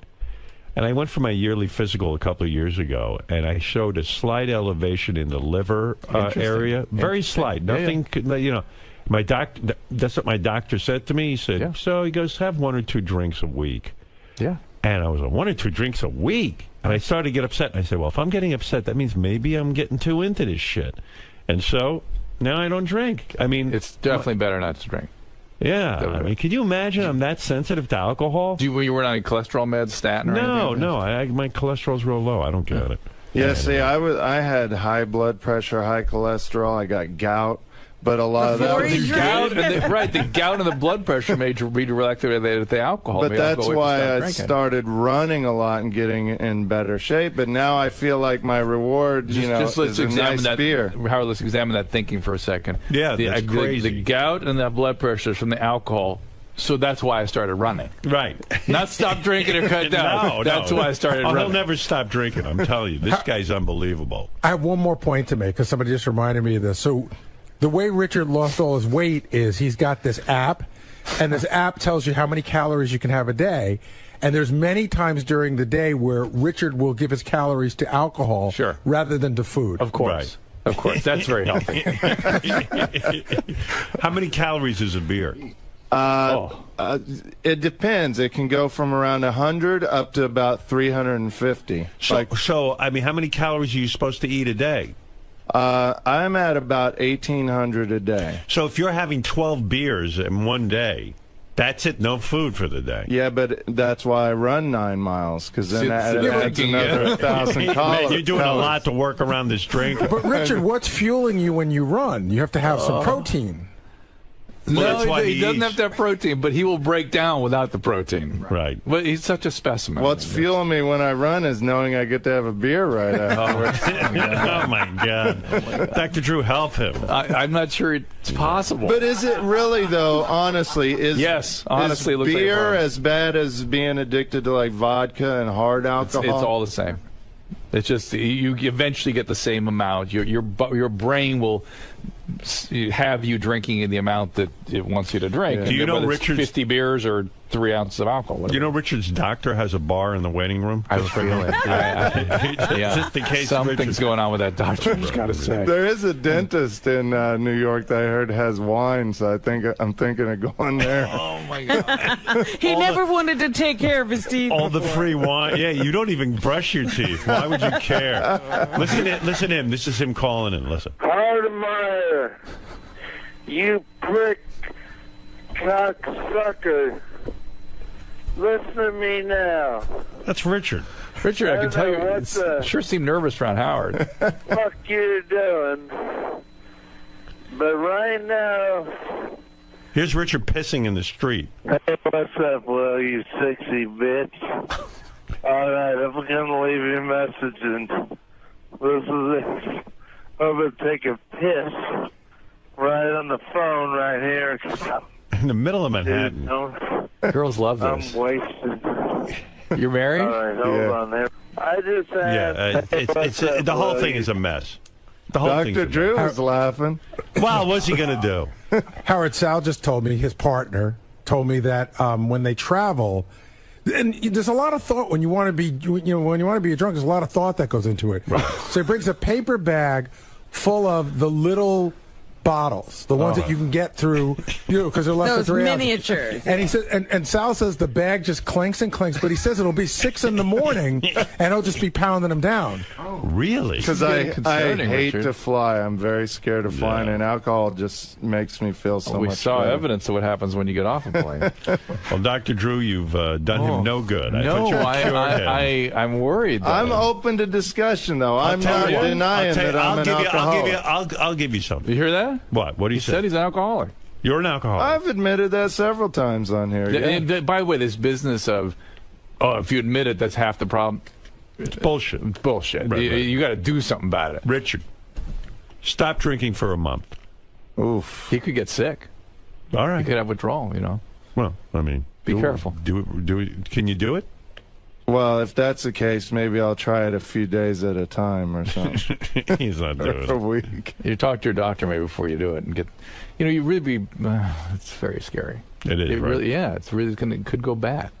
I mean, make sure you take, your nutrition's first thing to pay attention to, because you can get actually brain damage and nerve damage and stuff. Well, I mean, honestly, I think he has brain damage. I eat super healthy. I think you have brain damage. I heard all about it. It was 12 beers or food. No. That's once in a while. Oh, my God. I probably do have brain damage, but I know you do. It helps with my prank calls and stuff. No, it doesn't. Don't even think that. And go see your doctor, Richard, and have you withdraw for a month. See what happens. I will. Also, the Dr. Drew podcast is available on iTunes. Robin will be watching both and listening to both. I know that. I feel like I've made some inroads with Robin. No, Robin, are we still Again, exactly the same? I didn't want that perception out there that I hated you, because that's not the truth. Yeah, Robin is full of love. She really is. Yeah, I know. I call her my love bug. And think how long you guys have been together. She has to have been, right? She loves me. Right, Robin? I do. I'm going to rub it into Drew. She loves me, Drew. She used to love me, too. Unquestionably. She said that. When you lose Robin's love, it's not fun. It's not at all. That's right. You've lost the sunshine. There's one last call from you from a very famous caller, Debbie the pet lady. Fantastic. I love yes, to talk to Debbie, Debbie. go ahead. Howard, I want to talk to you in person. Debbie, this is Dr. Drew. Do you know you frighten me, my dear? Are you okay? No, I'm not, because your show has been mean to me. I see how you do me. You know, Drew's show has been mean? Yeah, can I just say something, please? And I won't yell. All right. It needs to come out already. It's not fair what you've done to me. You know, I asked nicely to speak to, like, Gary, and Gary can't even take 5 minutes to answer me, but he answers all your regulars. This is back to getting the wrong seats in the AGT. Yeah, this is AGT. She was complaining. She complains Gary doesn't spend enough time on the show with her.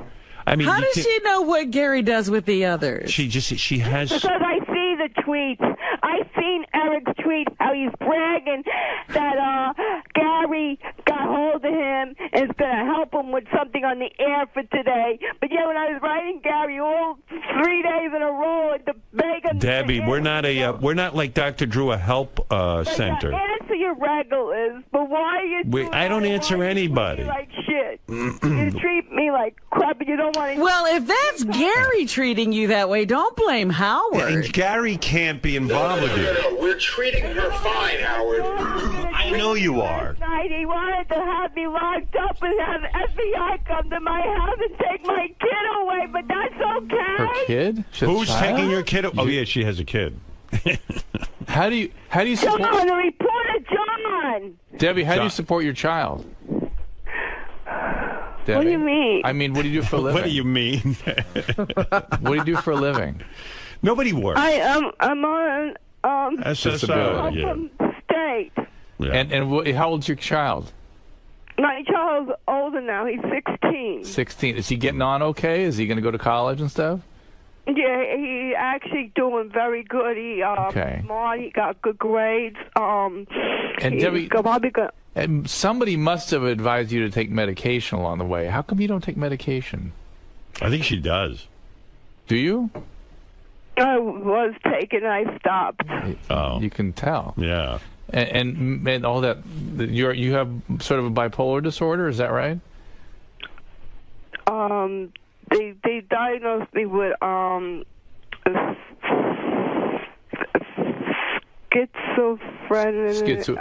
Schizophrenia or schizoaffective. Schizoaffective disorder. Wow, you've got everything. Yeah, and a mood disturbance. And mood. Yeah. Well, listen, Debbie's a character. But no, I'm not. I'm not part of the show no more. Yeah, but Debbie, so maybe it's best you stay away from this show. Yeah, because, you people won't tell the truth to the world anyway. I think people love you, Debbie. People love you. We love you, but maybe it's best you stay away from the show. No. Just hear me out one time, all right? I think I've heard you out 1,000,000 times. No, you didn't, Howard, because you always hang up on me. Well, I don't have all day for this. Yeah, because you don't have the time to listen to the truth. I don't have the time. You're right. I'm doing a radio show that Well, entertains Debbie, if people. you're being mistreated here, stay away. Right. That's the best answer. I am. Okay, so then be done with... My fucking life to the fucking world, and I'm not supposed to get upset, right? You can trash me out there with a wall. We like you. Play nothing else on me than you fuckers, because I will fuck you up. You Yes. Oh. I understood. Well, this went well. Shuli has a thing with her. If you yell back at her, she stops. Oh, really? Yeah, I didn't think so. Hey, Debbie, you better shut up right now. Oh. See? Wow, it worked. Calm down.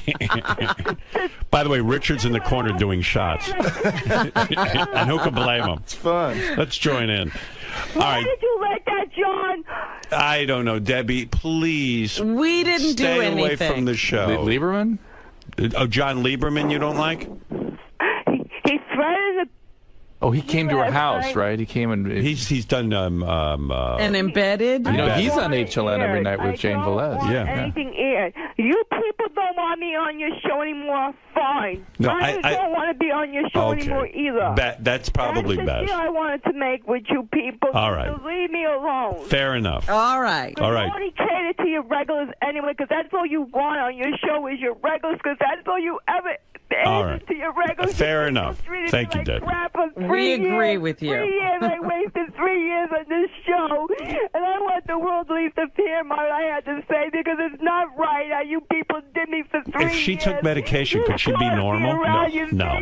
This schizoaffective is a personality disorder. I see. And But what would the medication do? Not this business. This, Up and down. Yeah. She'd be constant. She'd be better. She'd be narrower range. You know, so you Right. push me to these fucking states and movies. All right. Fair enough. You made a good point. And time to move on. Thank you. Probably Bye-bye. disability a good thing. Yeah. I don't imagine her in the workplace. No. Would you Who's hire her? doing more to remove the stigma of mental illness, us or you? That's you're doing We're doing a great job. You really are. You know what, Drew? I'm going to leave it up to you. Thank you. I feel much better with you dealing with Thank this. you. All right, Dr. Drew, thank you. Your show, of course, is helping a lot of people. We try. Watch Dr. Not Drew. Robin, evidently. But. Well, some people disagree. You were trying to help me?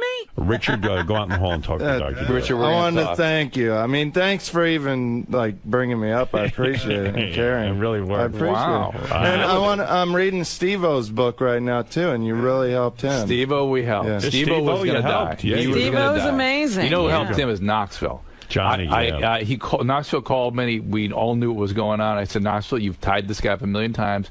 Tie him up now, throw him in the trunk, take him to the hospital. And that's what he did. Yeah. And it's he's alive because of it. fascinating, the story about their intervention. And he was not thinking right for a long time after I that. love that Johnny Knoxville. Just saw him in L.A. Spent 2 nights with him. Steve-O's a miracle of recovery. Years now. In Pretty impressive. Oh. Yeah. Yeah. Great guy. All right, listen, Dr. Drew, we could enter it up all day, but unfortunately all good things must come to an end. Thank you. And you're right, Steve-O, big success story, Robin. You have to remember that. Steve-O now. I think Steve-O is doing incredibly well. And it had, again, my complaints came right at the very beginning and had nothing to do with people's results. I'm just saying, Steve-O is now stapling his balls completely sober. And that's right. And Robin, I wish I had consulted with you before we published that book. I really do. Absolutely. Stop it. Well, Stop it it. happened all here You on the couldn't air. apologize at the time. Remember that? You defended yourself. I did. All right, we're going to end this right now. This is the next time you come in, we'll continue. Thank you. Dr. Drew, thank you. It will go on and on and on. Robin, thank you, and we'll be back right after these words. Mr. Christie. See, some guys are addicted to dirty magazines and webcams, and I like drinking. Richard, given everything that was discussed today, did your opinion about yourself change at all? Do you see yourself and your behavior in a different light? I don't know, man. I just love beer so much. It's not to make it sound simple, but I love the taste of beer. I love feeling good. I love relaxing, winding down with a nice beer after a run. I just love it. So I don't, if something really crazy happens, then maybe I'll quit. But so far, knock on wood, what will it take? I'm still able to function. We use the same doctor he uses my doctor, so I just told him that I didn't think he was telling my doctor the truth. I do, I swear. I swear. Maybe if you went in with him. I want to. You want to go in with him and describe exactly what's going on here. You can go in there with me while I tell him I have 12 beers in a But day. a lot of physicians don't maybe understand alcoholism per se, and I bet you what he'll say to him is, you need to cut down, watch it, be careful, and that may not be possible for you. You either have to stop. It would be or hard, not. yeah. And we heard Howard say take a month off, and that scares me. You could have full-on withdrawal. Boy, she's suppressing a smile. No, because I recommended my doctor to Richard, so I'd be more than gladly to go there with him. I think you should. I think Lisa's going with you. Okay. Because it scares me when he goes, I'm running so I can drink. And I go, ooh. Well, that's that thinking. I was drinking before I ran. It's just now it's better now. See, now I'm running so I can keep drinking. Anything to keep drinking. Yeah, right. Sweating it all out. There you go. Now I realize, and I've told Howard before, I do drink a lot. I'm not going to deny that. But this is an interesting situation. I mean, it's working for him. He doesn't want to stop. You have to find that motivation to stop, and he's going to have some more serious consequence before he does. What are you going to say, right? I mean, sometimes doctors can have an impact and say, hey, you got to do this. But we'll see. Yeah. I don't think your doctor can do that. I don't think so. Maybe if she goes and talks to him. Dr. Drew. Cameras or no? Are you allowed to have cameras in there? Probably won't hear of it. I don't know. Dr. Drew, are there levels of alcoholism? Oh, sure. That is to say, is Richard more of a binge drinker than anything right now? He's what you call, he's still controlling it. Even though it's excessive and he's having some consequence, he's still controlling it. It's not out of control yet. And that's when it's difficult to get people to motivate to stop. Because they say, look, I'm still working, I got to control, what do I do? What will be some of the indicators to look for if we see Richard going over the line? Just look at the videotape getting off the airplane that tells you everything you need to know. In my defense, that was 5 or 6 years ago. Oh, that's even better. Yeah. So things have progressed since then, so just keep that in mind.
Hey, I'm Mark Maron. I'm sitting back here waiting to go in. I'm here to talk about my book, Attempting Normal. Got the TV show on Friday called Maron, and I've never met Howard Stern. I've never been on his show.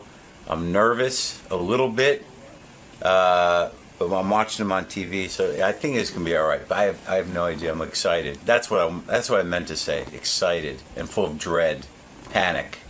But just excited. We'll go with just excited. Now, you do your own podcast, so this is a little bit different for you being on the other side of the microphone.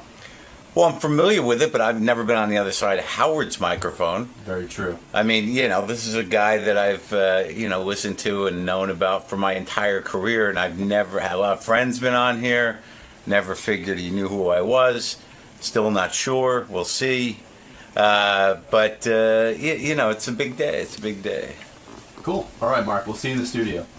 Thanks, man. Mark Maron is a stand-up comedian. He's having a lot of success right now. For years, he wanted to kill himself because he was jealous of everybody else's success. Oh, dear. Let's say hi to Mark. Look at you. There's Mark Maron. Hey, Mark. Good to see you. Good to see you.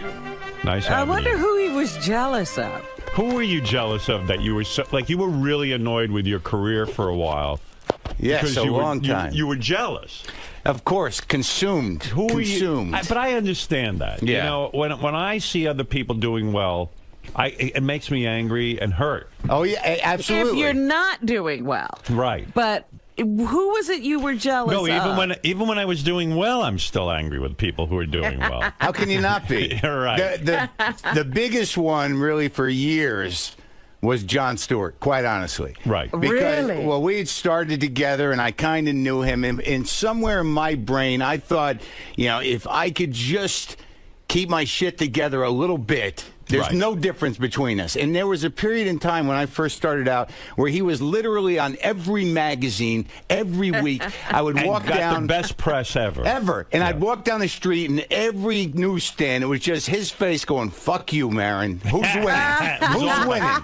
It was all about you and him. That's it. The whole world. Now, when you were doing, did you guys come up in stand-up comedy sort of at the same time, you and Jon Stewart? Yes, we did. And he very early on was. He got TV opportunities, got a lot of opportunities. I ended up hosting Short Attention Span Theater, which is the thing he started on Comedy Central. Right. I hosted the last version of that. I killed that show. Right.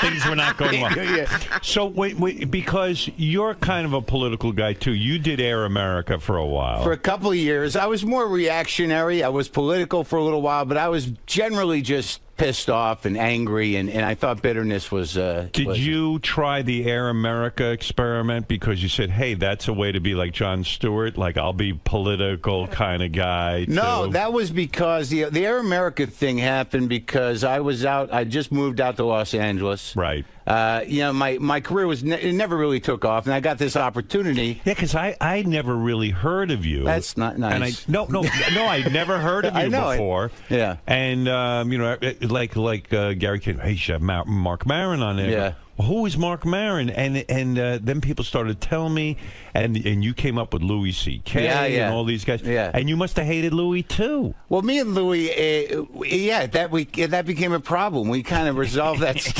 we resolved that stuff on my podcast briefly. But with John, it was a bigger problem. And with John, the problem still kind of exists. You're kidding. It's weird, man. Do you ever run into John?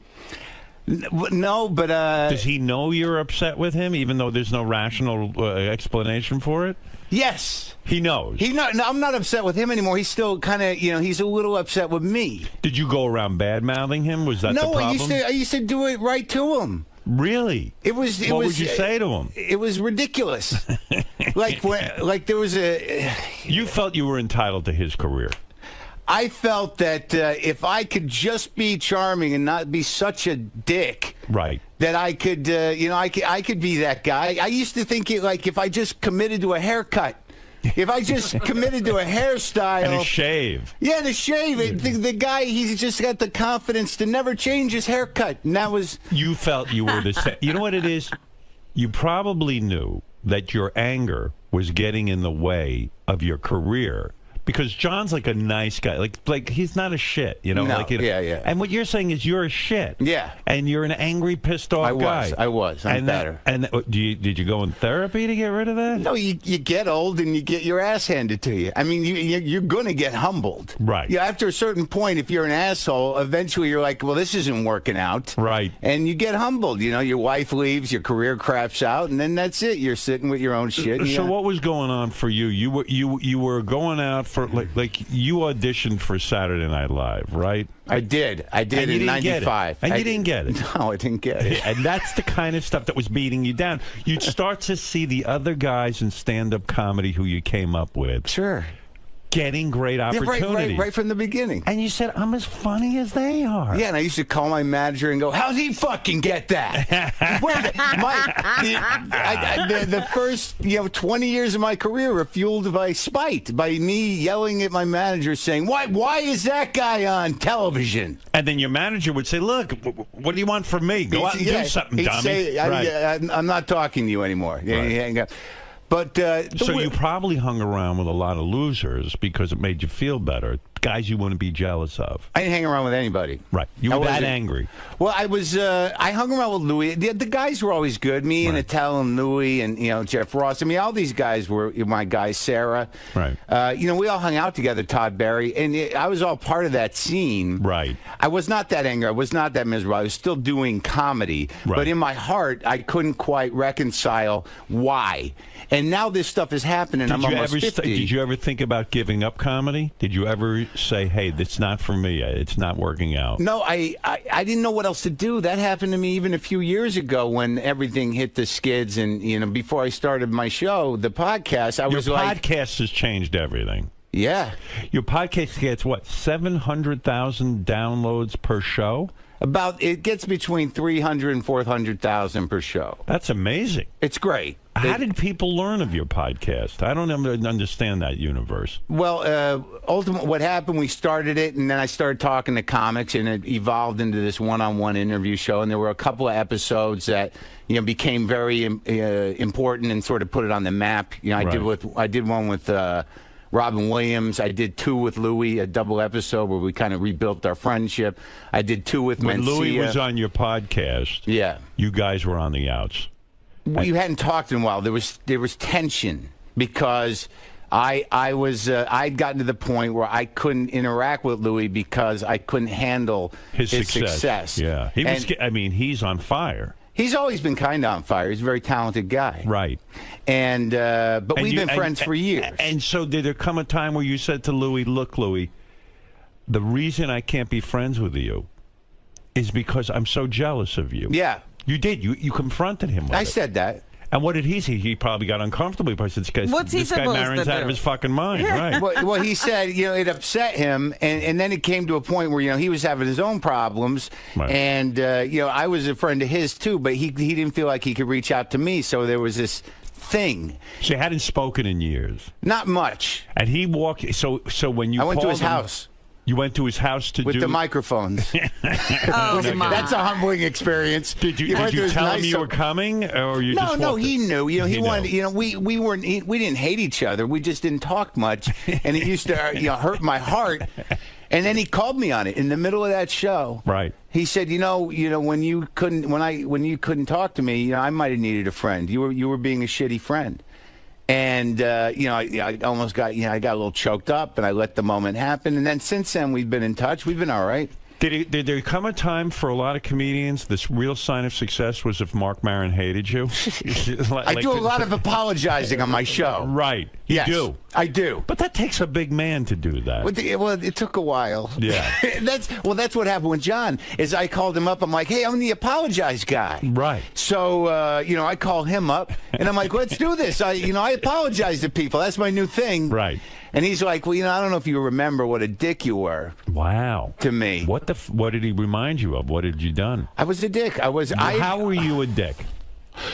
Well, when we were starting out, I was doing my angry kind of I'm the rebel guy. Right. And he was always a great comic. Right. I got, he's a talented terrific. guy. Yeah. And he's a funny guy. But he had just done I think his first big break, he would host MTV Spring Break or something. That drove you nuts. Yeah, well, yeah, right away. Yeah. So he would. I love that you're honest about it. Well, no, he would walk in. There was one moment, where I was on stage at the Boston Comedy Club. Right. And John walks in, and I'm on stage. There's probably not a lot of people there. And I said, hey, how's sucking Satan's cock? That kind of thing. Oh, wow. And, and he didn't know what the hell to do with that, And meanwhile, you would have loved that opportunity to suck Satan's cock and go on MTV. Where is Satan's cock? Yeah, it took me 40 years. No, Satan, fortunately, never wanted me to suck his dick. I was one of the lucky ones. Right. Satan never said, you're ready? And I'm like, no, it never showed up. And in a way, thank God John was sort of strong inside, because when you get that kind of criticism from your fellow comics, you start to even question yourself. I feel bad about it. Yeah. I genuinely, and I do, and I honestly, and then there was another time, he put me on his show too when he had the show on MTV. He would have me on as a comic guest. He was good to me. Right. And I was always sort of standoffish with him. It was weird. And then there was a couple of great moments with him and I. Like there was one time, like when I started hosting Short Attention Span Theater, that was 1992, and he had started that show, and I was Captain Rebel, fuck show business. He had me when I started hosting that show. He had me into his office. I don't remember which show he was hosting at the time, one of the Jon Stewart show, and he brought me into his office, and I was like, "So what's up? How's the doing my thing?" And he goes, "Don't you host Short Attention Span Theater?" I go, "Yeah, I do." He goes, "You have no right to talk to me like this anymore." Right. Yeah. You took a show that I did. Yeah. You have no. And he put that in my face. And then years later, he was hosting some event I was at, and I came up to him. I started in again. He's like, "I really don't need to take this shit from you. Right. I don't have to talk. I don't have to talk to you at all. Right. So this went on for years. But the weird thing was when I called up, like you were bullying him. Definitely. Yeah. And when I called up, like, "Come on, let's do the apology thing," he's like, there's no love here. Right.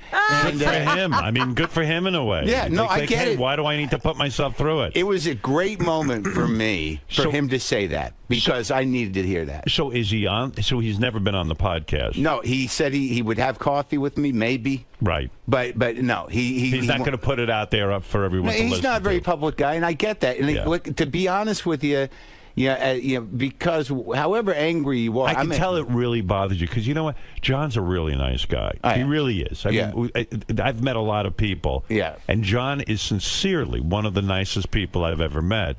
And I don't know him that well off air. You know, he's done my show many times. But one time I was hanging out at a hotel, Los Angeles, where I'm up, and John was just staying at the same hotel, and we got to talking. And I said, "Gee, what a genuinely nice guy! Like there was no hidden agenda, Yeah. So like it's got to drive you crazy now that you're enlightened somewhat. It does. It does. But I tell you honestly, Howard, there's when he said. I was on the phone. Poor you. I was in Portland, Oregon. And Gallagher had just been in my hotel room and stormed out in the middle of a podcast. I interviewed that nut, and and here I am, right? And he had just said, "I'm not doing this," and he stormed out of the fucking room. Right. And that happened. And then I'm on the phone I'm in Portland, Oregon. Gallagher just walked out of my show, and then I'm on the phone. John calls me back, and I'm like, "Hey, man, I want to do this show." And when he said that to me. He said, I don't have to do that. I don't want to do that. Why would I do that? And I'm like, all right, he's right. Who the hell do I think I am? Right. And he says, maybe we'll have coffee. I hung up the phone. I'm like, all right, that was a genuine thing there. But there's part of me that's like, no, I'm not going to have coffee. There's still, I got to fight. You're still angry. There is that guy still there. It's still there. Yeah. Well, it never leaves. It doesn't? No. Maybe it gets a little quieter. Yeah, it definitely gets quieter. I relate to what you're saying. I have picked up the phone and called people that I have because of my anger. Yeah. And I have tremendous anger, too. Do you know where it comes from? I believe I do. Where? Well, I know where your anger comes from because I've read something about your history. Yeah. I mean, it all goes back to parenting and all that. Your father was a doctor. Yeah. Cold and aloof. Yeah, gone. Yeah, a little bit. Yeah. And I mean, and a narcissist, your dad, because he would steal moments from you. Always did yesterday. He did, because I was reading that, even at your high school graduation. Yeah. Your father turns to you at your graduation. My college graduation. It was your college graduation. Yeah. And your father turns to you and he goes, I don't feel good. I'm going to go kill myself. Yeah, I don't want to live anymore. I don't want to live anymore. Yeah. Now, when your dad does that, he sucks your moment. It's your college graduation. Yeah. Why did he choose that moment to tell you he was going to kill himself? No, it happened throughout my life. I mean, this is something that happened throughout my life, and a successful guy, doctor, and I don't know what the hell his problem was. I try to figure out, even in the book, I'm like, I don't know what happened to that guy. I don't know what causes that. But you're right about that's a very good way to look at it. I never really thought about it like that. That he erases yourself. He erases your sense of self. All about him. So if you've gone through your life feeling like you can't get inside, you're an outsider, you can't get your parents' attention. Yeah. Sounds like your mother was very self-absorbed too. Yeah, she's gotten better. An anorexic. A little bit. A little bit. You once went on the air and said my mother weighs 119 pounds, and she called you up to correct you and say, no, I weigh 116 pounds. Yeah, she was upset about that. Yeah. So in the book, I talk about her getting new boobs. Right. But and she don't care about that. Right. But as long as I get the weight right, we're going to be okay. Is she better with her weight now? She doesn't look at it as a problem. It's just her job. Right. Is maintaining the weight. Skinny. Yeah, that's her job. She once said to me 5 years, within the last 4 years, she pulled me aside and said, you know, Mark, if you were fat, I don't think I could love you. Isn't that something? This was a couple of years ago. If your mother says to you, if you were fat, I don't think I could love you. Right. And your father steals all your moments from you. It's amazing. I got a sense How of can self. you not be angry about, you're probably still a little kid inside trying to get some attention, get someone to look at you. And then when the world isn't looking at you and is looking at Jon Stewart and looking at Louis C.K., you go berserk and you lash out. And it makes perfect sense. And my own anger, I would do the same thing. I would go into a new radio market and scream about guys I didn't even fucking know. Yeah. Where's yours come from? Well, look, without going into my story, I think that I have a lot of issues in terms of wanting attention. Yeah. And not growing up in a certain way. And, I mean, you can go into a whole psychological profile. Sure. My father raped me repeatedly, anally. No, I'm just kidding. No. I was like, this is the best interview ever. Yeah, right. No, but like you say, your dad would do weird things too. Like you were at your grandfather's funeral. Yeah, that was and your dad started to put his fingers in your grandpa's mouth. Well, he was a doctor, so you never know. It's an interesting thing with doctors. There's always a clinical element. Right. Yeah, there's a the emotions out the window. Right. Like even in the book I talk about the time where he brought another guy in to give me a proctological exam at the house. Yeah, now I read that. Now I know where your anger comes from. Yeah. You're a kid. Yeah. How old were you when that happened? I was probably 7 or 8. We just moved to a new town.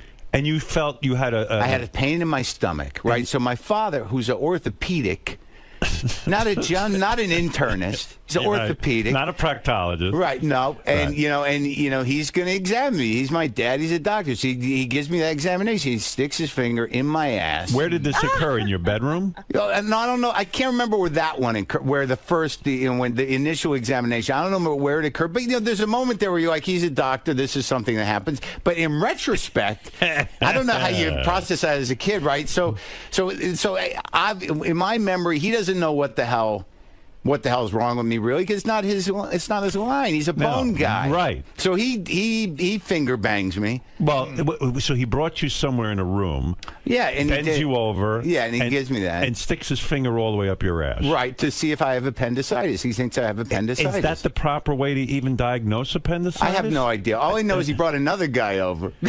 Stop. No, he did. This is the thing. He did? Yeah. Well, here's what happened. So no wonder you're angry. Yeah. So he realizes that he can't diagnose it. So we've been in town, maybe in my memory, a matter of weeks. We moved to Albuquerque, New Mexico from Alaska. So he does that. He says, I don't know. So he knows one doctor that he met in Albuquerque, right? One guy who does this. So he comes over to the house. So now we're in the bathroom, and now doctor's giving me the examination. Finger up the ass, too. And my father's sitting there watching, and I'm like, oh my God, it's humiliating. Right. So I'm thinking, like, God, if a cop or if anyone walked in on that, what would they say? It's okay, we're doctors. We're doctors. This is my son. So, well, that's got to damage you. I mean, you're joking about it here, but it is. In other words, it's so, still on his mind. It's so invasive. It's like, look what you write about. Your dad put his fingers in your grandpa's mouth. To look at his teeth. That was the weirdest thing, dude. Maybe he was checking for gold fillings. I know. He said he didn't recognize him. Right. And, I guess that, people in grief or people in that moment, but you're Jewish, I'm a Jew, so it was a very odd situation that... we're at the funeral, and he's a little, he's working the room. He's a little perkier than he should be. And, there's a funeral director there. The Jews don't open the casket, right? So there's a funeral director standing by. I see my father talking to her, and I'm like, oh, what is this about? What's he doing? And it's a woman, which is, this young woman is a funeral director. And I see him talking to her, and I walk up and go, what's going on? And my father goes, I want to see the body. Right. I'm like, okay. I mean, that's all right. It's reasonable. You can do that. So she walks us in there, and there's the casket, the pine box. The woman opens up the top of the pine box and pulls the tallis away from my grandfather's little dead head. Yeah. And there's his face. Right. And I'm standing there next to my father, and then he just reaches down and he pulls his mouth open with his finger. And the woman was beautiful. This woman, she's. She goes, is there a problem with the mouth? And my old man just says, I just want to see his teeth. It's him. It's like if there was a question, it's him. Maybe it was his way of dominating his dad in some weird way. That's what it was definitely a boundaryless situation. You know what I mean? Yeah. And but did it remind you of getting a finger stuck in your ass? Seriously, it's like fingers are going everywhere in inappropriate places. No, I kind of put this stuff in my mind in a certain way because you grow up with somebody who's like that, who's a doctor. You don't always think in that way. Yeah, I guess, but it just seems. Are they happy for you now, or were they also very negative about you going into comedy? Were they not that supportive? I think my father, because he battled a bit with depression, and he was always sort of. That was my way of kind. I think that the only way that I managed to get any sense of self was fighting them or making them laugh. Like I could always make my dad laugh. I could talk to him about. I could put his. Sad you had to work so hard to get your dad to pay attention to you. Yeah, it is. Right. So there's your anger. What's the fucking mystery? Well, we didn't fix it. But your dad made you funny. Now we got to look at the other side. No, he didn't. Too. That's bullshit. Come on. He made It was himself the hard funny. work of making his dad laugh, crafting those jokes for his dad. That was the beginning. I think I was protecting myself, and I think you're right to a certain degree. And I get along with him all right. We'll see what happens with the book. He is upset. There is some moments. But his dad's master plan in life wasn't to make him funny. No, his dad obviously had problems and wasn't thinking about his life at all. His dad didn't make him funny. He was funny, and that was what he used to get his dad's attention. But you know what? You need to have practice, Howard. You need to have a rough audience, and that's what his dad was. The thing that makes Mark angry is giving away his talent to his father, too. Let him have something of his own. His father didn't have jack shit to do with him being funny. And I have to tell you, what the fuck is funny about this? It's very funny that's where most comedians get it from. They're trying to protect themselves and make somebody who's dangerous laugh. You getting laid at all? That's what I want to know. Yeah, yeah. Oh, you are? Yeah, I got to. How many times you been married? Twice. Jesus. Twice, no kids. You get married again? I think so. Yeah. Wouldn't you? I mean, what are you supposed to do? Keep doing it until you get it right. You got a nice woman now. So. I do. She's adorable, and she's how old? She's 29. How old are you? I'm 49. Okay, that's the right age. That's right? Yeah. You're supposed to do a little over half, right? That's right. That works. Where'd you meet her, in a comedy club? No, she emailed me, and she was she admires you. Yeah, she was she listened to my show, and I met her, and it was touch and go at the beginning, but it's sort of leveled off. She's at the hotel right now, waiting, sleeping. For you. Right. But it's what great. What was touch and go at the beginning? Well, when you meet somebody that way, you as a comic, you don't really date much. You get off stage and you're sort of like, what? Really? Okay, that sounds good. Is that how it works? Is like a rock star when you get off stage, if there are girls sort of hanging around? Lined up. No. And so you take them back to the hotel and you bang them, right? That happens. Yeah, it's not a lot of dating. It's not a lot of romance. No, I don't know how to do that. There was a period after the second wife left where, there was I was kind of trying to fuck her out of my heart. That's not really dating. What went wrong with the second wife? Was she young too? She was 13 years younger. I think she just had enough of me because it's hard being married to a comic. Well, like with the anger stuff, now that I've gotten beaten down and that I'm more prone to crying than yelling. What a nightmare. Well, I'm difficult, but it's gotten a lot better. I really think that when the second one left, which I didn't see coming, and she was something else. Was she cheating on you? I don't. It's unclear. Right. I mean, she did end up with a guy that she had met. She was definitely emotionally cheating. I didn't really pursue it. Isn't that the worst? Because then when you go off on the road and you're doing your thing and you're thinking, gee, back home, who knows if my wife's with me, if she's not? I mean, it's well, yeah, and when you're insecure, that happens anyways. That'll ruin a relationship. Right. She was very pretty, and after a while, you can't afford the energy of the jealousy. But I don't know really. I haven't really investigated when it started. But she left, and a lot of it was because of the anger. People who live with angry people, they eventually just fill up with it and they get drained. Were you leave. insanely jealous? Like, was your jealousy off the charts with her because she was so beautiful? No, I gave up on it because you said I can't even deal with it. Yeah, well, because you're just going to keep making up shit. Like I remember one time I asked her, I said, do other guys hit on you? She's like, look at me, and I'm like, all right, every minute. yeah. That's comforting. I guess I'm gonna have to let that go. Do you know who she's with now? Yeah. Oh, you do? Yeah. How'd you find out? You just Google it. You Googled her. It's like Googling cancer. So are you obsessed with her? No. Is she dating Jon Stewart, in fact? I don't know. Someone ought to tell his wife. But no, she just had a baby, and I think she's having another one. I don't keep in touch with her. You just keep Googling her. No, I don't Google her. I did it once. I'm pretty over it.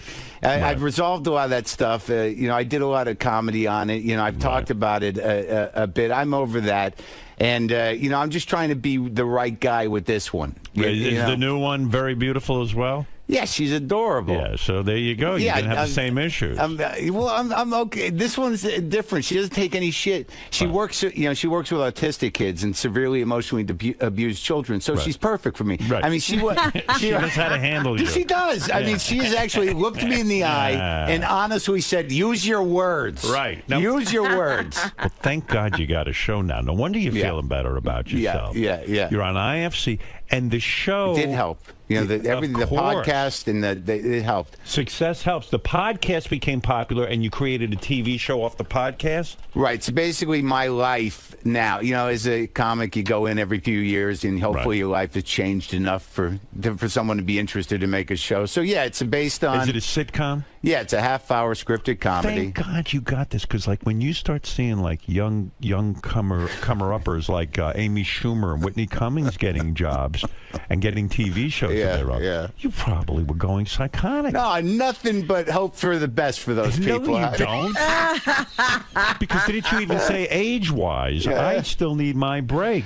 You can't give it to these kids. I try not to get jealous of women. Right. You know what I mean? Fortunately, I don't think that's a job I could have had. Right, a different category. Whitney. Yeah. You don't think you could have been Whitney? No, I don't think so. What about those roasts? Do you ever do those? Because I did the Chevy Chase roast, and it was one of the worst nights of my life. Why?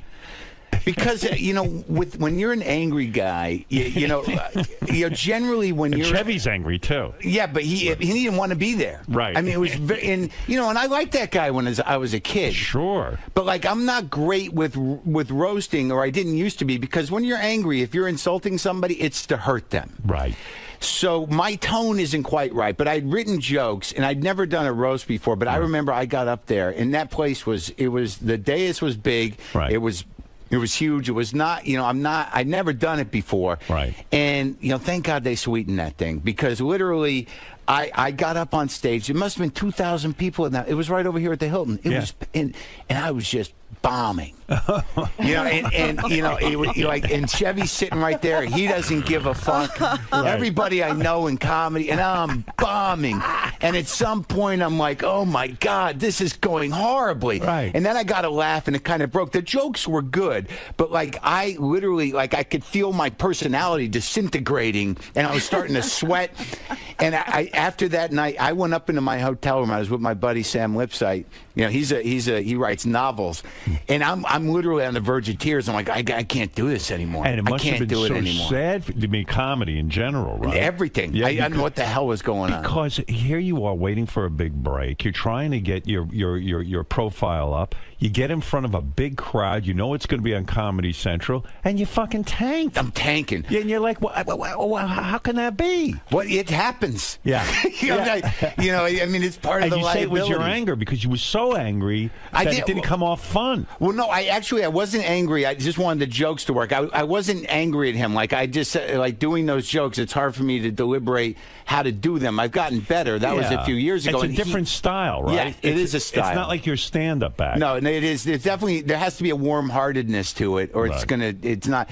But it just wasn't working. But they sweetened it, and people can't understand when I talk about this. Oh, yeah, look good to me. And I'm like, dude, they helped out. The room was dead, right? There were crickets. And it was 2,000 dead room. It was not, and there's no more feeling alone. That is the loneliest feeling in the world. It's amazing you ever even went into stand-up comedy with all your self-doubt and all this pain. You know? Yeah, I don't know. It was. I don't know that I ever got into it initially to be an entertainer. Right. Like, I think I got into it because it's like when I watched comedy when I was a kid, it was like those guys got an angle on things. They can understand. You know, they've got a way of managing the world. Did you know Kinison at all? Oh, yeah, I did. I did my graduate work in shopping lines with Sam at the Comedy Store. Oh, were you a drug guy, too? No, I was a drug guy. I haven't done drugs in 13 years, but when I was 21 years old, right, I went out to Los Angeles. Met him. Dude.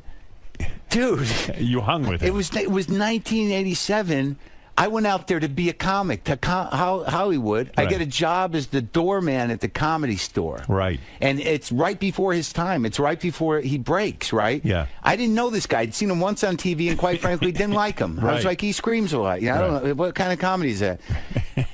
And I meet Carl. It was the weirdest fucking time. Dude, I met Carl LeBeau. You know Carl? Yeah, I know Carl. So Carl, everyone's buzzing about Sam. I'm like, I don't know who Sam is. I'm the new head doorman. Carl comes up to me and goes, so you're the new head doorman? I'm like, yeah. He's like, yeah, we did that. And I'm like, okay. Yeah. He goes, yeah, Sam's out on the road, but you seem all right. And he gives me his watch. Carl like, does? yeah. And I'm like, what is this? Yeah. He's like, yeah, I just want you to have a gift. It's from us. And I'm like, what's going on? Is this the Manson family? Yeah. Well, so, and what happens in comedy? If you're the doorman at the Comedy Store, that means you also get shots on stage. You have to be a comic there. You know, we had at that time. When you were a doorman, the Comedy Store is its own universe. Right. And I just entered it. And when you're a doorman, you're a non-paid regular. And you had access to do spots in the belly room upstairs. So what we would have to do is you'd get people leaving the other rooms and be like, you want more comedy? We got guys upstairs. And you bring them upstairs. So your payment wasn't money. It was getting stage time. Right, and you get paid for the door a little bit. And then I ended up living in the house that 𝗵𝘵cie owned behind the Comedy Store. Right. Where, so you get some perks. Right, where Dice used to live and everything. But the first meeting was friends with Dice? I lived in his old room. Right. I don't really know him. I used to see these guys around. I always feel very connected to people very quickly, but I don't know them. But Kinison, you know. Yeah, I spent a lot of time listening to that guy. Yeah. Hours and hours with him. Well, it was sort of my job. It became the first time I met him. It was pretty insane. Like, he comes back in, and I'd already passed the Carl test, and I was given my watch. Right. So now, I got to go up and hang out with Sam. And I thought I was a pretty, Mr. Rock and Roll dude. I thought I could handle the drugs. And, I was doing drugs on my own. So I'm living in this house, and Sam goes, we go one-on-one, right? So I'd never met Sam before. And we're sitting there. And we're doing blow. Right. And it's just me and him. He's right here. He's looking me in the eye. He goes, look me in the eyes, Marin.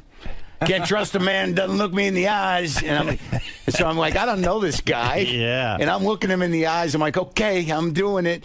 And he's giving me the Sam riff and like, I'm gonna help you out, man. And the whole bit. Right. And then we run out of blow. Uh-oh. And he's this is the first time I meet this guy. It's like 4 a.m. He's like, we need more blow. And I'm like, I don't know. I don't know anybody. He's like, well, you got a car? So we get in my car. This is the first time I met the guy. Yeah. And we're driving down Sunset, and he's like in and out of consciousness. And it's like, I know that look. Yeah, and he's like, and then he snaps up at one point. He goes, "I don't even know you. You could kill me." And I'm like, "Where are we going? Yeah, what are we doing?" So and he was hopelessly addicted. You probably were that. Like you didn't need that. No, much I coke. definitely learned my lesson. I left Hollywood hearing voices in my head and thinking things were chasing me. I left Hollywood after a year and got my passport renewed because I might have to leave. I thought they were chasing me. Right. But we drive to this guy's house. It's 4 a.m. Me and Sam rings the intercom. It's like, "Sam, what's up?" And I'm like, "Where are we?" Somewhere on Crescent Heights or whatever. And we go up to this door. And Sam's like knocking on the door. And this guy opens the door. He's in a bathrobe. He's got long blonde hair. And he's like, "Could you just be cool? My roommate's sleeping." He's like, "You got anything?" And we go into this guy's room. And, and Sam just falls on the floor.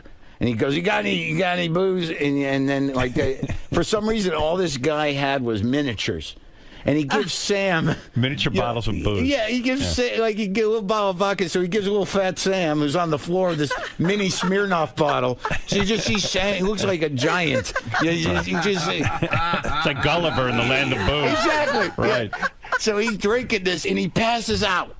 And I don't know the guy. The drug dealer. I don't know Sam really. And I'm like, all right, well, I guess I'm going to take off. He's like, "You're not leaving him here." Right. It's your responsibility. Right. I'm like, "What do you mean?" He's like, "I don't want him to pull a 𝗛𝗶𝗄𝗍 on me." Oh, wow. So now I got to walk, Sam, get him up and get him out and get him back to where I live. And he passes out on the floor. It's like you're his nurse. Yeah. Well, weirder shit had happened. There's a story with a Satanist that is one of the best stories. A Satanist? And did you see him piss on somebody? He pissed on my bed. Why? You want to hear that? I mean, I don't know. What is that? Dude, this guy, you know this guy. Yeah, you had experience. Yeah. He entered a zone, but this was for a reason. That he pissed on your bed? Yeah, it was an interesting reason. I'll tell you the story.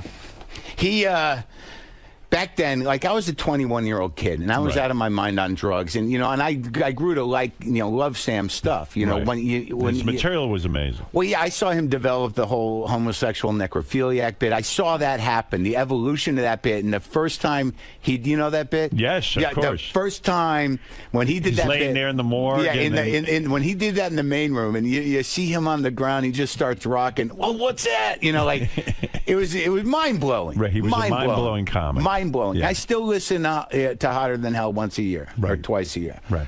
So anyways, the Comedy Store is its own universe, and there was this guy that used to hang around. His name was Dave, and he was a Satanist. He had a pentagram tattooed over his heart. He had weird Illuminati tattoos. He looked like Christopher Walken. He was a dope fiend. He was a heroin junkie. Right. And he was a hanger-on. He'd hang out. Right. Sam couldn't stand him. All right, so my job ultimately became, Sam, on Monday nights, it was no cover night. So I was the head door guy, and I was sort of part of it. But he never let me on the inner circle, thank God. I got spit out by that crew. But what he would do, he would show up about 11:30, and you could feel him coming about an hour before. He had that kind of energy. He'd give me a couple $100, and my job would be I'd go out, pick up booze, cigarettes, and stash booze around the house, and he'd bring a crew of weirdos up there to party for 2 or 3 days. Right. So I'd go do that. So one night the party happened, and Dave comes, and he's there, and and Sam comes, and already because I'm so involved with the energy of the thing, I'm like, oh, this is gonna be a problem. Dave's at the table, and Sam would hold court, and all kinds of people. So at some point the party's going on. And I should preface this by saying, 2 days before this party, Sam had brought all his guitars and amps up to the house, and we had a jam session. Right. He was always jamming. Yeah, we had a big jam session out on the patio over Hollywood. It was fun. I couldn't keep up with him and Carl, but we had a good time. And all his guitars and equipment were in my little bedroom because they didn't bring them home yet. I need to set that up. All right, so here's the party. It's going on somewhere, on day 2. Dave stands up and goes, I'm going to tell Anton LaVey about you. Right. And the head of the Satanist church. Who cares? A clown. Right. And, I'm going to tell him you're not a real Satanist. So Sam just stands up and he throws a drink in this guy's face and he starts pounding on him. Oh my God, just beating him up. Yeah, and that was his style. Drink, boom, you know. So I'm like, oh man. So Dave, his shirt's ripped open. He's like, he's running around, and I pull him aside and say, you gotta get out of here. He goes, I'm not leaving. And I'm like, you gotta get out of here. It's crazy. You're ruining the party, and you're getting beat up. And he just. But he's not leaving. He's not leaving. So I'm like, all right, I'm gonna put you in my room. Right. I'm gonna, and you lock yourself in there, and so Sam can't get to you. Right. And I got to go because I got a friend coming in. A buddy of mine from Boston is coming in. I told him all about like how I'm living in L.A. and I got to pick him up at the airport. So I put Dave in my room.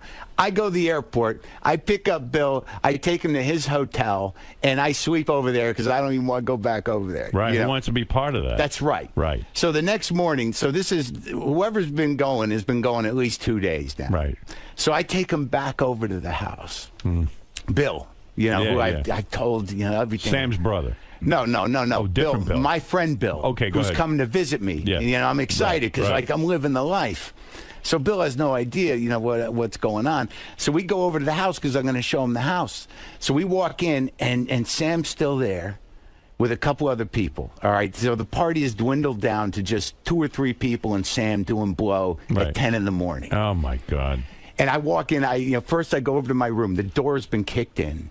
Okay, and all the equipment's gone. The shit is broken. And I'm like, I don't know what's going on. So me and Bill walk into this room, and Carl's there and a couple other people. And I just stand there at the table, and Sam looks up and he goes, I pissed on your bed, Marin. Why? You want to know why? Yeah. And I go, yeah, I do want to know why, Sam, because you let that moron sleep with my guitars. So it's a weird moment. There's a beat, and I look at my friend Bill, and I say, I told you I knew him. All right. Wow.